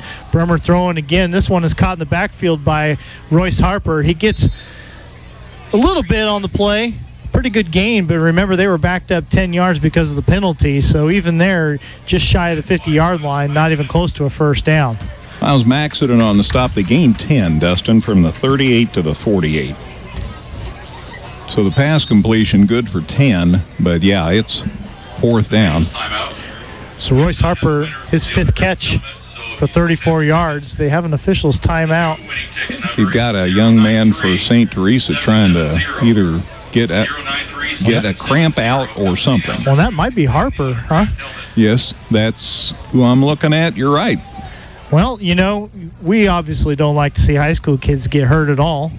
But for Effingham, it's one less thing to have to worry about if the leading receiver and leading running back for the Bulldogs is not on the field. So he's at any rate going to take one play off. Again, that was a 10-yard pickup, so it's back to the 48. Have to get to the Effingham 45 for a first down here. 4th and 7 coming up. 10:54 to go in the fourth quarter. St. Teresa with the ball and the 18-0 lead. So Brummer doesn't look like he's going to run a play. In fact, he's back deep to punt. So Brummer is going to punt, and it's not a really good one, but boy, it about hit his kid too. Yeah, it trickles out of bounds inside the 25-yard line. So a low punt, but it works out pretty well for St. Teresa, all things considered. Bryson Hendricks was running down the field, and that about hit him in the back. As it is, it's Effingham's ball. Out of bounds at the 23-yard line, so just a 29-yard punt for Brummer, who is the quarterback, of course, for this St. Teresa team, but also their punter. So Effingham will take over the ball. 10:48 to go. Boy, you'd love to see a nice, prolonged drive that resulted in a score. Effingham at its own 23-yard line. Shotgun snap to Pontius. Hands off to the deep back, who we would have to assume Dunstan is Weldon Dunstan. And Dunstan gets nothing, I think, back to the line of scrimmage, maybe even lost a yard. That's large back to the 22, Dustin, so 2nd and 11. So, tough sledding continues for Effingham's running game. Aside from a couple of big plays, they haven't really been able to get much going. Another shotgun snap, this time rolling to his left and passing as Pontius' intended receiver falls incomplete. That one was meant for Carter Bushu, but led him a little bit too far as Pontius was rolling to his left, and Bushu was running to that sideline, and he just couldn't pull it in. Stops clock with 10:16 left. So now it's 3rd and 11. Yeah, 2 plays, and you're already facing a 3rd and long here, and that's just sort of been kind of the story of this game so far for the Effingham offense. So they get their personnel in. They've got 3rd and 11 to go, 10:16 to go, but deep in their own territory. Hearts have it on their own 22. Out of the gun again. There's the snap. Rolling to his left again is Pontius. Gets rid of it. There's a pass caught by Caden Walls beyond the first down marker. He goes to the turf as he catches it, hauls it in at the 37, and that's a first down Effingham. 38, actually, is where they'll spot it. 16-yard pass completion. Nice effort by Walls to go to the turf to get under the ball and make the reception. 16-yard pickup. 8 for 17 for 47 yards now is Pontius, and a new set of downs to work with. 3rd first down of the half for the Hearts. So from their own 38, shotgun snap to Pontius, wants to throw again, has to step up, nowhere to go. He's brought down in the backfield. May have gotten back up to the line of scrimmage by the time it was all said and done. But again, he's looking to throw and just had no time and nowhere to go. I don't know whether you can roll him out or something. He just doesn't have any time to get a throwaway. And as the score has gotten wider and the game has gone longer, St. Teresa is taking full advantage of every opportunity to bring everybody. They're athletic, so no gain. Back to the 38-yard line. 2nd and 10. Pontius back to pass again over the middle, and there is a catch, just maybe shy of the marker, but close. And that again, he was looking for Bushu earlier, got him that time. Carter Bushu gets it out across the 46-yard line, so a gain of 8. So the 48, I'm sorry, from the 38 to 40, a gain of 10. So it's 3rd and about a yard and a half. So about a yard left to get. They tried to give it to Dunston in the backfield, or a fake to Dunston rather, and it was Pontius keeping it. And boy, he had nowhere to go. Nowhere to go. Brought back down to the 45-yard line, so a loss of a couple on the play. So now it's 4th down. Well, so here we are again. It just one step forward and 2 back sometimes, you know. Yep. 4th and 3. Loss of 2 there to the 45. And before any of that happens, Effingham is going to get a timeout. So the Hearts use their first timeout of the half. 8:32 to go in the fourth quarter. Effingham trails Mahomet Seymour 18-0 high school football on 97.9 XFM.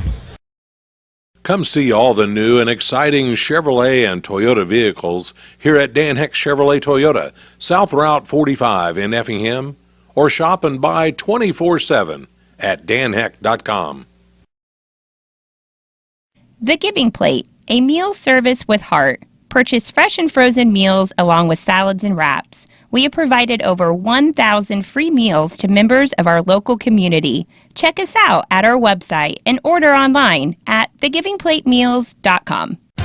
Whether you're in the market to purchase a new or pre-owned vehicle, Northside Ford on North Keller Drive in Effingham will find a vehicle that works for you. Check out Northside Ford's selection of cars, trucks, and SUVs today. Woohoo! My favorite Cub, Ian Happ, 2-run homer. They lead the Brewers 2-1. 4th and 3, Effingham throwing the ball. There is a catch, but caught in the backfield. Jacob Weaver caught it. The ball came out of his hands, went to the turf. He was able to collect it back. But the bottom line is the line of scrimmage was the 45. Weaver caught that ball behind it, could never get back. I think a loss of 2 on the play, and Effingham is going to turn it over on downs. So the line of scrimmage will be Effingham's 43. So a loss of 2 on the completion.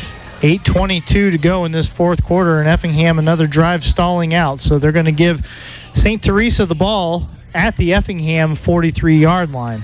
I'm going to check, Dustin. You keep me on my game. I'm going to check all year to find out if anybody scores less than 18 points, or rather that St. Teresa scores any less than 18 against anybody this year. But that's not exactly the entire point, is it? No, it's not the entire point, but this is a team that has, over the course of 13 games last year, scored 630 points. So you've definitely done good work defensively, but got to get something on the board, running out of time. St. Teresa football on the Effingham 43. The handoff, and that's to the big boy up the middle. He's got a big gain. He is still going well past the first down marker. That is Jacarian Jones, who gets a big carry, in fact, his biggest of the game, all the way across the 30-yard line to the Effingham 27. So a gain from the 43 to the 27, a gain of 16 yards. And Jacarian was carrying. He was carrying, and again, we've got an Effingham player down. It's hot. I think you get a lot of cramping going on first game of the season, and yes, Troy Van Blair come out there to again stretch somebody's legs out, but that 16-yard pickup for Jacarian Jones gets him to 18 yards on 3 carries for the game, and more importantly, with 8:12 to go, St. Teresa knocking on the door again, and Effingham already up against it. Let's face it, they haven't scored, and we're more than 3 quarters into this game, and they already trail 18-0. You cannot let them back in the end zone again and have pretty much any chance to win. They really had a nice drive. The Hearts had a nice drive last time they possessed the football, but it went south, and the fumble was the final nail in the coffin. So we'll hope that the defense can keep at it. 18 points. St. Teresa 0 for 3 on conversion attempts tonight. So all things considered, the Hearts have done some pretty good things defensively, but boy, offensively, it's been a tough go. Connor Simmons walking off the field. He's the guy who was needing to be stretched out a little bit. He's walking off under his own power again. Looks like probably a cramp, but he'll have to sit this play out. St. Teresa going to line it up on the Effingham 27 after that first down. So they'll reset the play clock. Back in the gun again.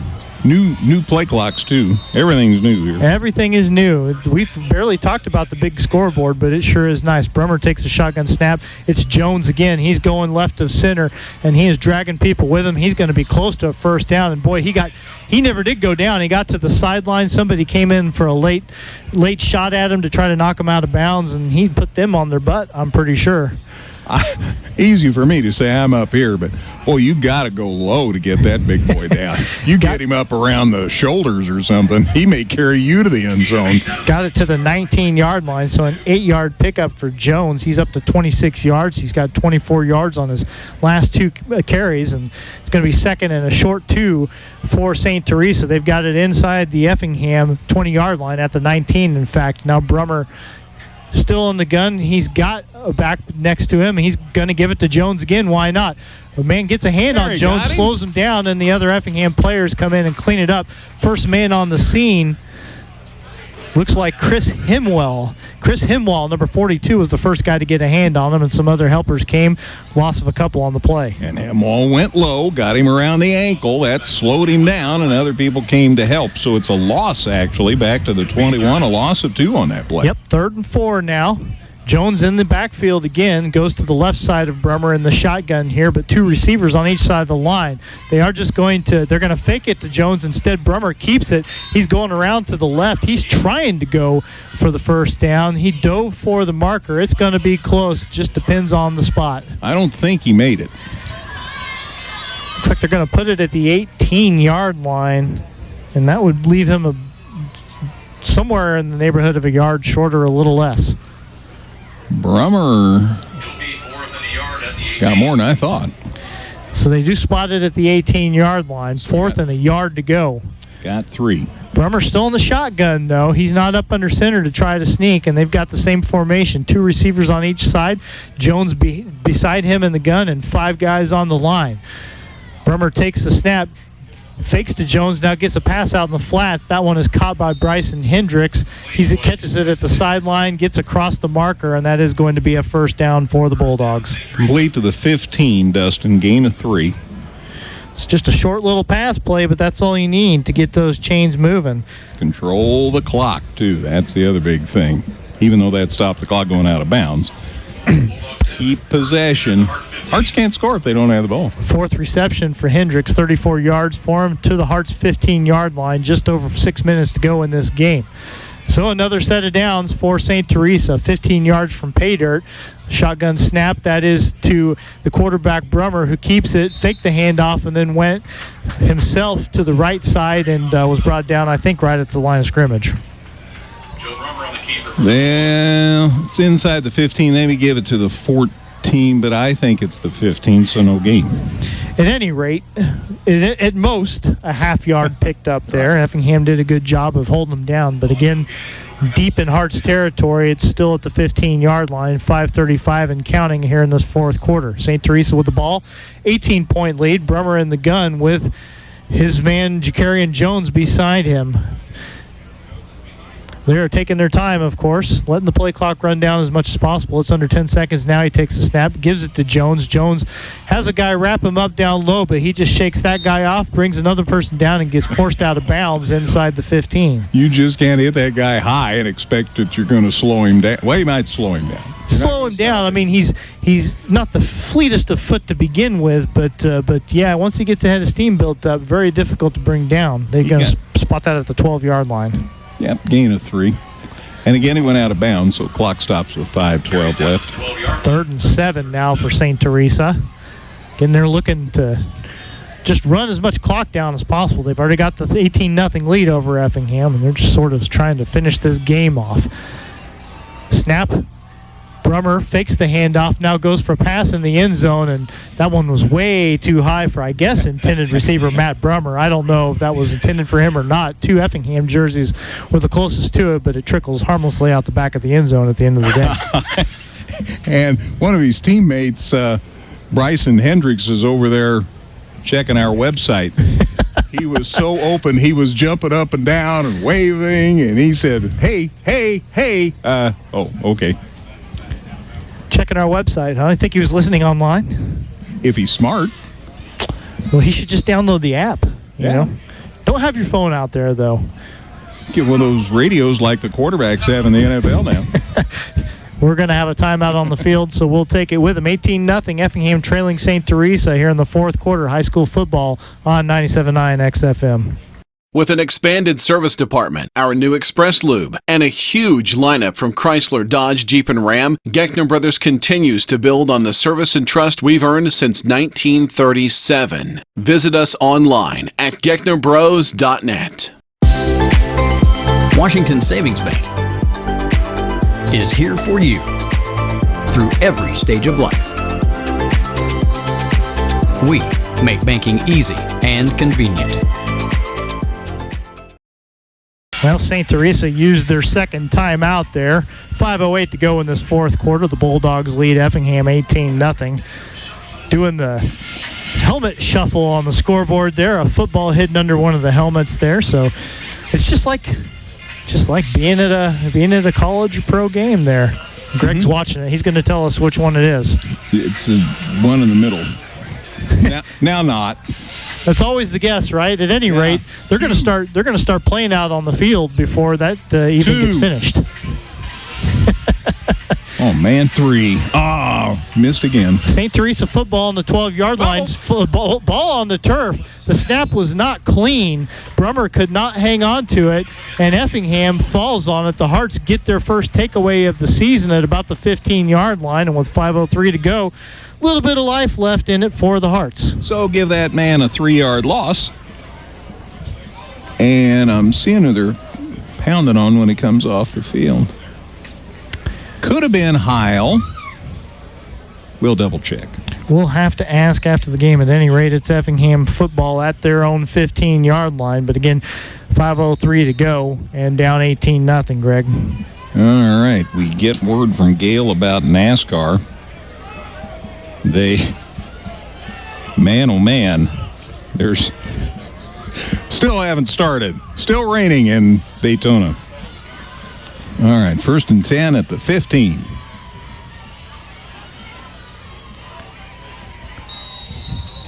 And Dunstan to the 15, maybe the 16. I'm going to check on the spot. He might have got a yard. Yeah, half a yard. Yeah. I don't know. I'm afraid I'm just going to have to call it the line of scrimmage. All right. I don't know. Scott Moser says a gain of a yard. We'll say it. Why not? Gain to the 16. I'm feeling agreeable. Attaboy. All right, up under center this time. Pontius looking to throw. Here they come. Down he goes. I'm sorry, but it's about that simple. Yeah, and, who knows? You may not face a pass rush as good the rest of the season. I'm not sure. But it's going to have to be a point of emphasis, in practice this week that you're going to have to give Tanner a little bit more time to do his thing back there. 8-yard loss on the play. Yeah, 16 to the 8. Half the distance. And there wasn't even a penalty. He was at 35 yards on 10 carries. Now he's at 10 yards on 18 carries. He has been getting put on his butt back there in the backfield pretty consistently. We're under 4 minutes left. 18-0. St. Teresa leading Effingham. Looking to throw. Pass caught. That's Lutz coming to the near sideline. Spin move. Got it out across the 15, near the 20 by the time they brought him down. Call it the... we're negotiating still. 3 men helping officiate that. They're calling it the 18.5. Okay. So from the 12 to the 18 and a half, we'll give him 6. But ride it big.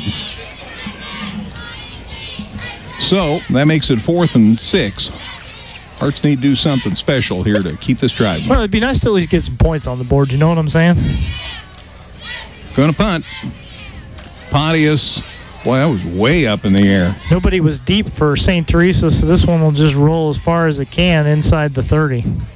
And Hearts go down to make sure it goes as far as it can, and it got to the 25. Wow. From the 18 to the 25. That's 25 and 32. That's 57 yards on that punt. It's a grown man punt is what it is. Yes, indeed it is.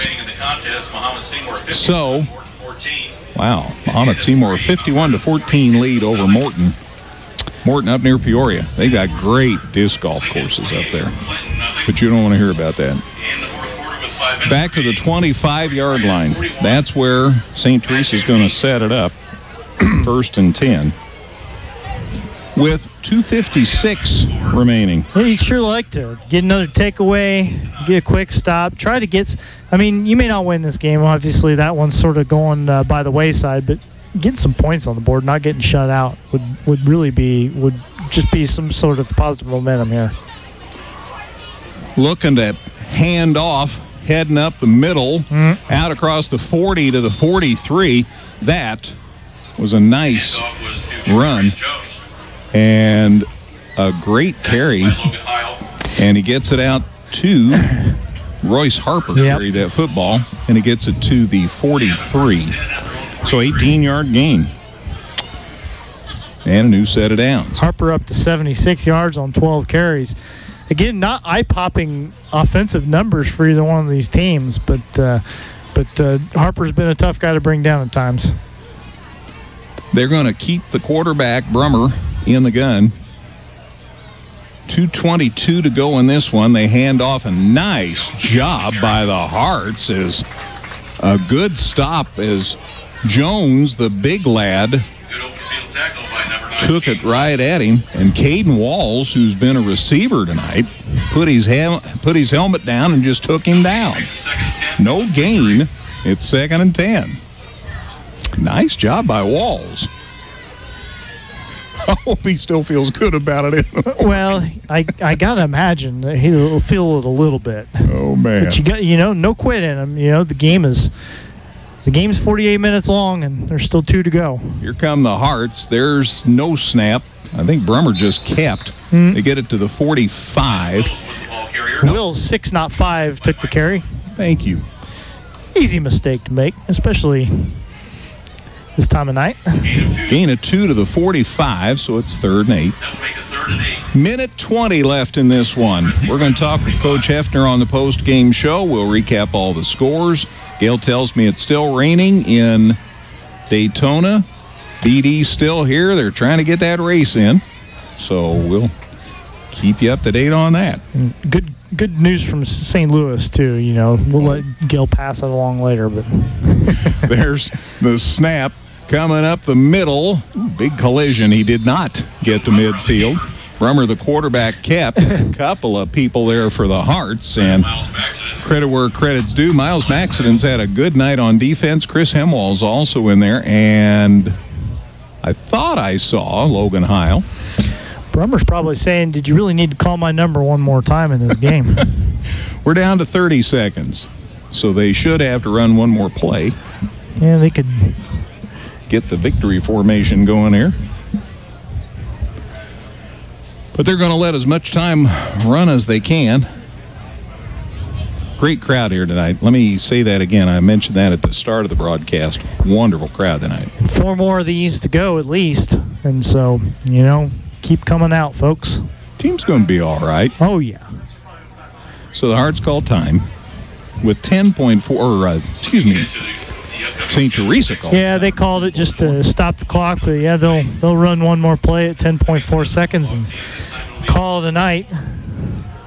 Because they couldn't quite get the clock elapsed without the timeout. Yeah, the play clock didn't quite match up for it. So You know what? You want to take some things away from this. I mean, again, I think holding this team down to 18 points, we'll see how it goes for them the rest of the way, but I feel like that's a good thing. You know, you obviously you don't want to get shut out by anybody, no matter how good they are, and you're going to be interested to see what the story with Mr. Westendorf is, but that's as much as anything, that's the thing that concerns you, is that you have a guy that you're counting on to be your lead running back, and hurting the first week of the season. That's a thing that's going to be concerning going forward. And he got hurt early, and he limped off. Mm-hmm. And he got feeling better, and they sent him back in, and he got hurt, and he was limping harder the next time. I was going to say, the stuff he was doing on the sideline to get loosened up, I had no doubt that he was going to come back in after that first one, but the second time he looked like he was,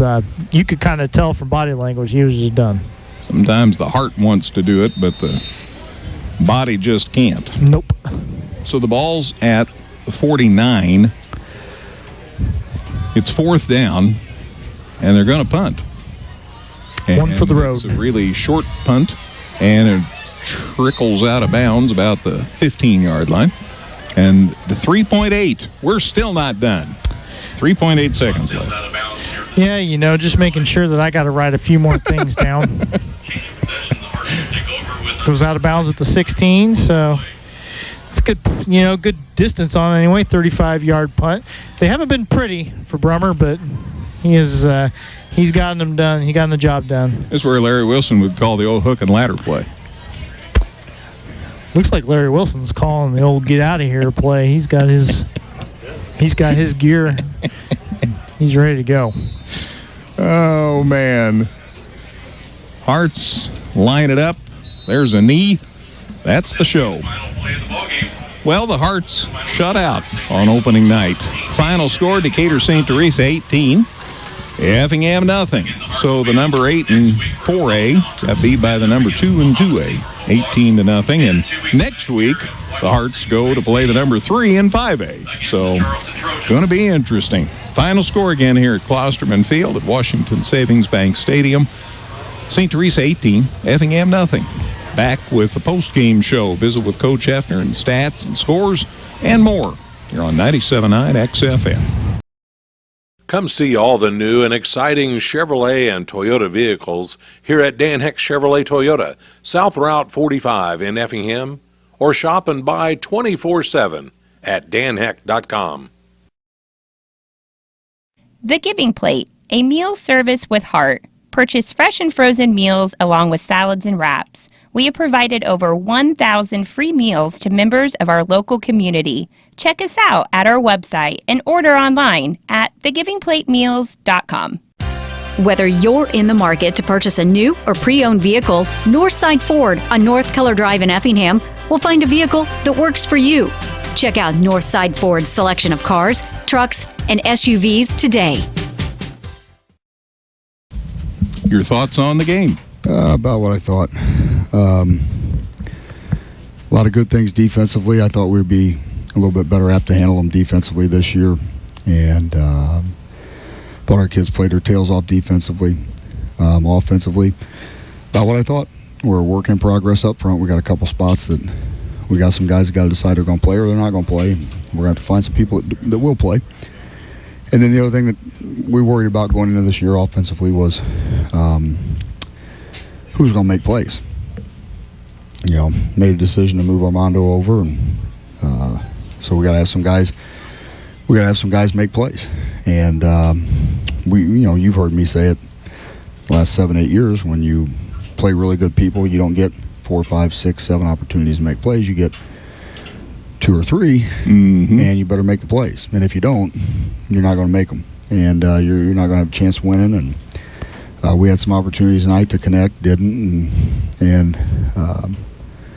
kind of put us in a tough spot. But we had some key situations where we went backwards and things like that. And we're just not, it's no knock against our kids. It's just who we are. Like we're not to try and overcome.